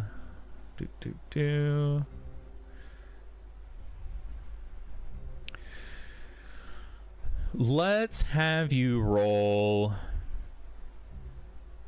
either investigation or insight to see who might be willing to join your crew. So we'll start with that, and then I'll have you roll either persuasion or deception to hire them. So for reference, my investigation is a +1. What have you got, Doc? I have a -1 on investigation, but a +3 on insight. Oh, yeah, hell yeah! I'll leave the insight to you then. All right. Shall I go ahead and do the roll? Yes, please. Ooh. Okay. Nice. Okay. I'll take it. Solid 19. Love it.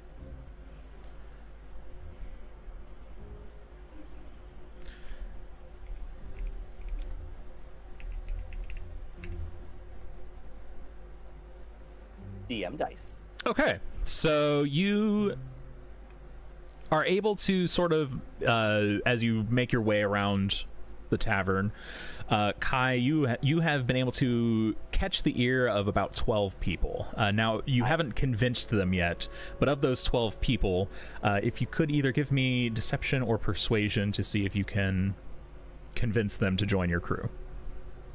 And then, Talco, we will do the same for you after Kai is done. Yeah, no rush. Well, my deception and persuasion are both the same, so we'll do persuasion. We're going to very kindly Any discuss with them. any particular way you would attempt to persuade them? I would persuade them by singing a lovely sea shanty to Ooh. entice them to join our grand adventure. I don't suppose your performance would be better than either your persuasion or your deception. Nope, it's also the same. Okay, well. Love that charisma. All right, here we go. Oh, 13. Nice. okay. 13. Well, Nice. let's see.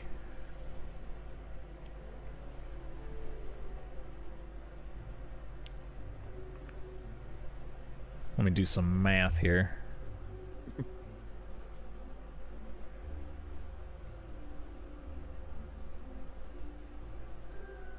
Still haven't picked up my oath. Okay. We'll see. We'll say that you were able to recruit another 7 people to your cause. Okay. Nice. Nice, very nice. And then Talco, if you could do the same for me, start with either a investigation or insight, your choice. I'll do investigation. Got a +1 on that. That is a 5. I burned through all my good rolls during the day. That's all that happened. And then, what do you need from me as a follow-up? All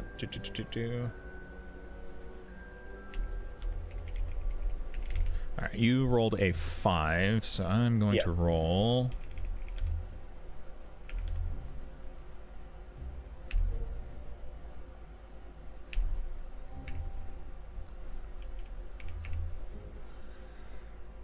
Okay, not bad. 7 people are interested in what you are offering. Mm-hmm. So go ahead and roll me either persuasion or deception, or in fact, you tell me what your attempt at recruitment is. So as we've gone through the day and worked on this pitch a little bit more and sort of refined it, I sort of make it like a very general statement, like, "Hi, would you like to go on a grand adventure, pursuing some of the wildest fantasies you could ever imagine, port to port, stopping by, making new," like a very grandiose sort of like persuasive gesture is what I want to focus on. Okay. I like it. I will say, go ahead and make me your persuasion check, and I will give you advantage on that for the role play. Shit. Okay. I fucking needed it, clearly. Yeah. 11. 11. I love when the dice like betray like a fantastic. Like, it's like, yes, all this grandiose stuff, and everyone's just kind of looking at him like, we're just trying to have a beer, man. You Appreciate it, but we of still the don't know of the 7 people who you were able to catch the attention of, you were able to recruit 3 of them. What does that give us a grand total of, man? I think that's what, like, And I guess, right? Because I got 7. right? Yeah. So Like, we tonight, gotta be at least- between the 2 of you, you were able to get 10. You had 7 from earlier in the day, so that's 17. Plus, you have 3 named NPCs and a barrel. So and about yeah, 20 plus a barrel. 20.5. 20 plus a barrel. Yeah, 20 plus a barrel. Not That's bad. not 20 bad plus for a barrel. one day of That's like, not bad. talking to people. Yeah. And that's not even considering, what the post is going to bring in between the next day or so, Exactly. So, that being said, I do not have anything else prepared for the stream. So if there's anything else you would like to do, we can definitely roleplay it out or do what we can. But for the next half hour or so, I have nothing like pre-written or anything like that. I would say if there's anything else that I would like to do, it's more of like I don't have any other specific NPCs that I want to talk to. Just to throw that out there. Doc, Okay. do you have anyone in particular that you want to talk with? No, not off the top of my head. So, if you're cool with it, Doc, do we mind pushing a day or two forward, and just do some rolls to see if we can get to that 50 within the next day or so? I mean, I'm fine with that. Is Panda, are you okay with that? Sure. Yeah. Essentially, the only thing I would say is that if you want to push forward to 50, like if you would rather, I can just tell you how long it takes for you to get to the 50. Right. The idea behind you getting like named NPCs and stuff like that was more for you guys to be able to have as many options as possible to bring with you as like individual party members, sort of like mercenary party members, because the named NPCs are going to be the ones that have like the skill sets and the other various things that you could have. If you just want to fill your 50 with like laborers and deckhands and stuff, I could just tell you now how long it will take you to recruit the rest of your crew. And then that by no means like stops you from recruiting NPCs, like named NPCs in the future, but it would just be like from sailing. You wouldn't have anyone else from Siren's Deep. Right. Like there's no way, you know, like these characters would go to waste per se, but rather we would just find them later, kind of like you're saying. Right. My thing is like as Talco, right? I don't know any other particular people to run into. You know, we've run through the Salt Square, we've run through the docks, we've talked to the mayor, we've even gone to the bar, and at least as the character, I don't necessarily know anywhere else that would be a good place to go that may potentially spring up some of these characters or to generate that sort of interactivity. I imagine in this case that Doc, since you've been here a few weeks, maybe Kai might know, per se?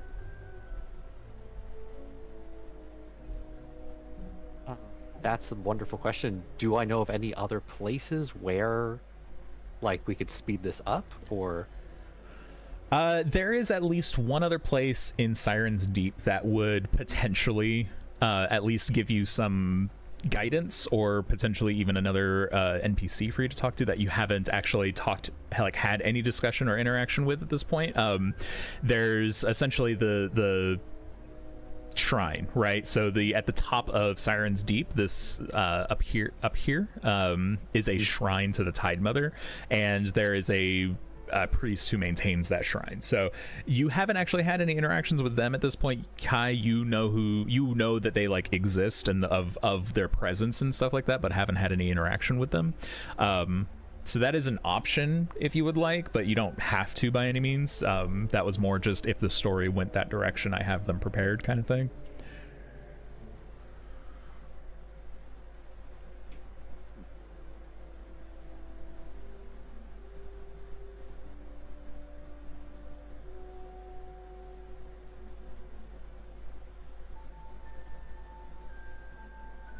Did I lose you guys?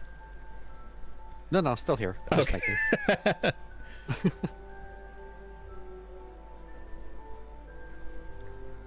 We may have lost Moose. Yeah, you lost. Okay, there we go. Yeah. There you go. Well, where did I lose you? I haven't heard a thing from you since you asked Kai if he might have someone in mind. Oh my god. I was saying more in the sense of I have a feeling what happened is Kai mentioned it during our first like session and whatnot, and I think we pursued the mayor's place, and then shenanigans ensued, and it might have just like fallen off our radar of places to check, to be honest with you. Fair. Yeah, we were definitely going to go check out the shrine when we first started it, and then we just kind of passed over it. Oh, shit, I think it was when we were initially looking for information about Namaris, but then we got that information. So we didn't necessarily need to go in there. Right. Okay. Does Kai have any reason to believe that we should pursue anyone else in particular here? Does he know anyone that he's run into? Perhaps certain deckhands or certain people that might make good crew members? I think Panda was saying, aside from the person in the shrine that I just kind of know exists, I don't think there would be anybody else. Right. Not from my character's perspective. Right. I'm trying to find, for lack of a better term, I'm trying to find a story reason why we would know to look for some of the named NPCs that Panda had. You know Yeah, what I mean? and I'm just I gonna let understand you what you know mean. now that you wouldn't be able to recruit the priest. He's kind of important to Siren's Right. Deep, so. Oh no, of course. I mean, Yeah. we've recruited crazy. Being goblin affinitied, I wanted Snotchgrin, so I was kind of Yeah. happy that we did that. Oh, I'm so happy we got him. He's my favorite thing so far. And then of course we got Old Marin, which was a surprise to me. I thought he was gonna like turn us down or just not show up. You know what I mean? Which is very exciting. I'm cool with these 4. If we want to just push ahead and then end the session with it took you 5 days to get, 50 people or what have you. I Doc, am how do okay you- with that as well. Okay. Perfect. All right. In that case, we will say it takes you 9 days to recruit the remaining 30 people to your crew. That's We got just lost in this a few times. It's beautiful. Like, we just spent one whole day just day drinking, which is to say that, Talco got bored of talking to people for a day, needed a break on his voice, took a whole day, just drank the whole day. Great. Does that mean we also need to spend 9 more gold? No, God, no. No, 100% flavor. 100% flavor. Yeah, we'll say that throughout your time spent here in Siren's Deep, you did miscellaneous odd jobs just to kind of pay your tavern dues and stuff like that for your rooms and whatnot. But otherwise, we'll call seemed it important to call out. Yeah. Right. Since today is the 7th day of Moon Dusk, that puts you on Veilwind, which is essentially Friday. So over the next 2 days, which is the weekend, you get a majority of your people coming in, but then as soon as work starts up again on Ashenrise, it slows down considerably, and that's why it takes you the extra time to be able to get the rest of them in. But yeah, 9 days, so it was the 7th, so 1, 2, 3, 4, 5, 6, 7, 8, 9. That will put us at the 16th by the time you finish collecting all of your crew. Beautiful. All right. Yeah, sounds good. Yeah, I think that's a good stopping point. Then we can pick right up when we're getting the crew together to sail off on next session. Yeah. I like it. I like it. I like it a lot. Do you have a heading, by the way, or did you want to discover something, or? Oh, I believe we were going to the first. There was a city that I think it was the mayor mentioned it. It was. God, somebody mentioned an island off in the distance that we had to go to. I don't remember what it was. I'm searching through my notes now. I know we have to do more research on Nemaris and Nemazar from the Civil War, from the town. Oh, we never explored inland. Is what we didn't do. Okay.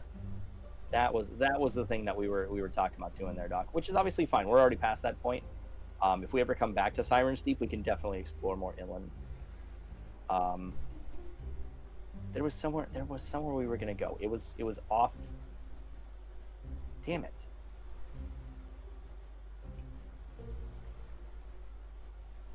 Wasn't it? Didn't Captain Barlow say like he had a direction for us for a neighboring island or something? I swear. Somebody pointed us in a direction and I did not write it down to save my life. Nothing like that's in my notes. I was gonna say I would need to look back through, but tell you what, I can do that over the course of the next couple weeks, and figure it out for you. And if there is a place that has already been mentioned, I'll make sure to bring it up in our next session. For sure. But otherwise, we can always spend some time at the beginning of the next session figuring that out. Yes. And then, when is next session? It was supposed to be. It would technically be the 1st of August, wouldn't it? I do believe that would be the 1st of August, the day before my birthday. Yeah, hell yeah. Ooh, fancy. Are you cool with doing that though, since it is the day before your birthday? Yeah, I was actually thinking of streaming on my birthday and doing another. I was considering doing a full weekend stream, like doing a couple long stream days. Okay, hell yeah, man. Plus, you know, the other half of it is that it only puts 2 weeks between this session and next session. Yeah. More D&D. More D&D. More D&D. More Snotch Grin. More Molly Chef's Saltthroat and Old Merit. I love it. I'm so here for it. All right, then. Rock on. Amazing. Well, thank you so much for joining me tonight on this grand adventure through StreamHollow. Absolutely. Panda, as always, it is an absolute pleasure. I love the start to this and the foundation that we are building here. Yeah, it's a lot of fun. Yeah, And I it's been good. swear to God, if anything happens to Snotchgrim, I will light this campaign on fire. I will break my oath so fast. We still need to figure out what your oath is. I have my book in front of me. I've been glancing through it while Doc was having some conversations, and I'm like, fuck. Like, I'm not going to do, like, you know, Oath of Vengeance or anything, and I'm not going to go out of my way to be, you know, an oath breaker or anything. You know what I mean? Like, I'm going to pick something and stick with it. You know what I mean? But I also kind of want to see how we develop Talco, like, as a character as he goes, to see what he might naturally fall into. Will it be the same one that his mother went to? Will it be one that's slightly different and better represents him? Oh, yeah. You know? He's a little wishy-washy, and he's making some weird decisions, you know? I like it. But then, like, he's also kind. So it's like, I want to figure out where his oath for himself lies. Very cool. Well, I appreciate you playing with me, and of course, to all of you out in the chat who joined us, I do appreciate your patience as we kind of tried to intersperse some messages in there with you guys. But thank you for hanging out with us and joining us and kicking back and watching. I do hope you enjoyed it. So, absolutely. Gentlemen, then just to throw this out there, ladies and gentlemen, if you are not already following us, the Zoo Pals, our glorious Zoo Pals shenanigans, we go through all kinds of shenanigan-based thingies, including our Friday meetups, which do occasionally include a good D&D session like this. We try to do this at least once a month. Keep an eye out for that. We try to make it the first Friday of the month, but obviously we will work around things and keep you guys updated as we go. But if you are not following the game Panda plays, the DM of StreamHollow and the master of the Pandaroos himself, then please do yourself a favor and give that panda a good old-fashioned follow. It is free and it helps everybody. And then on the other side of things, if you are not already following the Dr. Purrington of the Long Whiskers Hospital, then you have not had a chance to get proper heart surgery done. Again, he has not had a single complaint between that and brain surgery. Never had a single complaint. He's doing a great job out there. And I am, in fact, the Moose King of the Moose Kingdom, where we are, in fact, merging that gap between VTuber and FaceTuber. And, yeah. Gentlemen, where do we want to go? That is an excellent question. So I actually got a direct the raid notification from my channel, so I have to go somewhere specific. But if you guys want to double up on yours, you are more than welcome to. Well, where are you going? I mean, yeah, where are you going? I'm going to someone I've never heard of before. Their name is Oh. Azrali, with many A's. Oh. Okay. I mean, I'm down to share the love. It's fun, Is it 4 A's? Is it 7 A's? Is it? like, how do I spell It, this? it looks like I just put it in chat. Wow. Hey. Okay. Then yeah, I'm down. Hold on. I need to find this. Oh, apparently Kazu's brought us there before. I don't remember that. Must have been a while ago. Hey, Nordic Adventure, welcome to the Moosey Kingdom, my dude. Be sure to check your potatoes and be sure to check your acres, because here at the Moosey Kingdom, we are, in fact, merging that gap between VTuber and FaceTuber.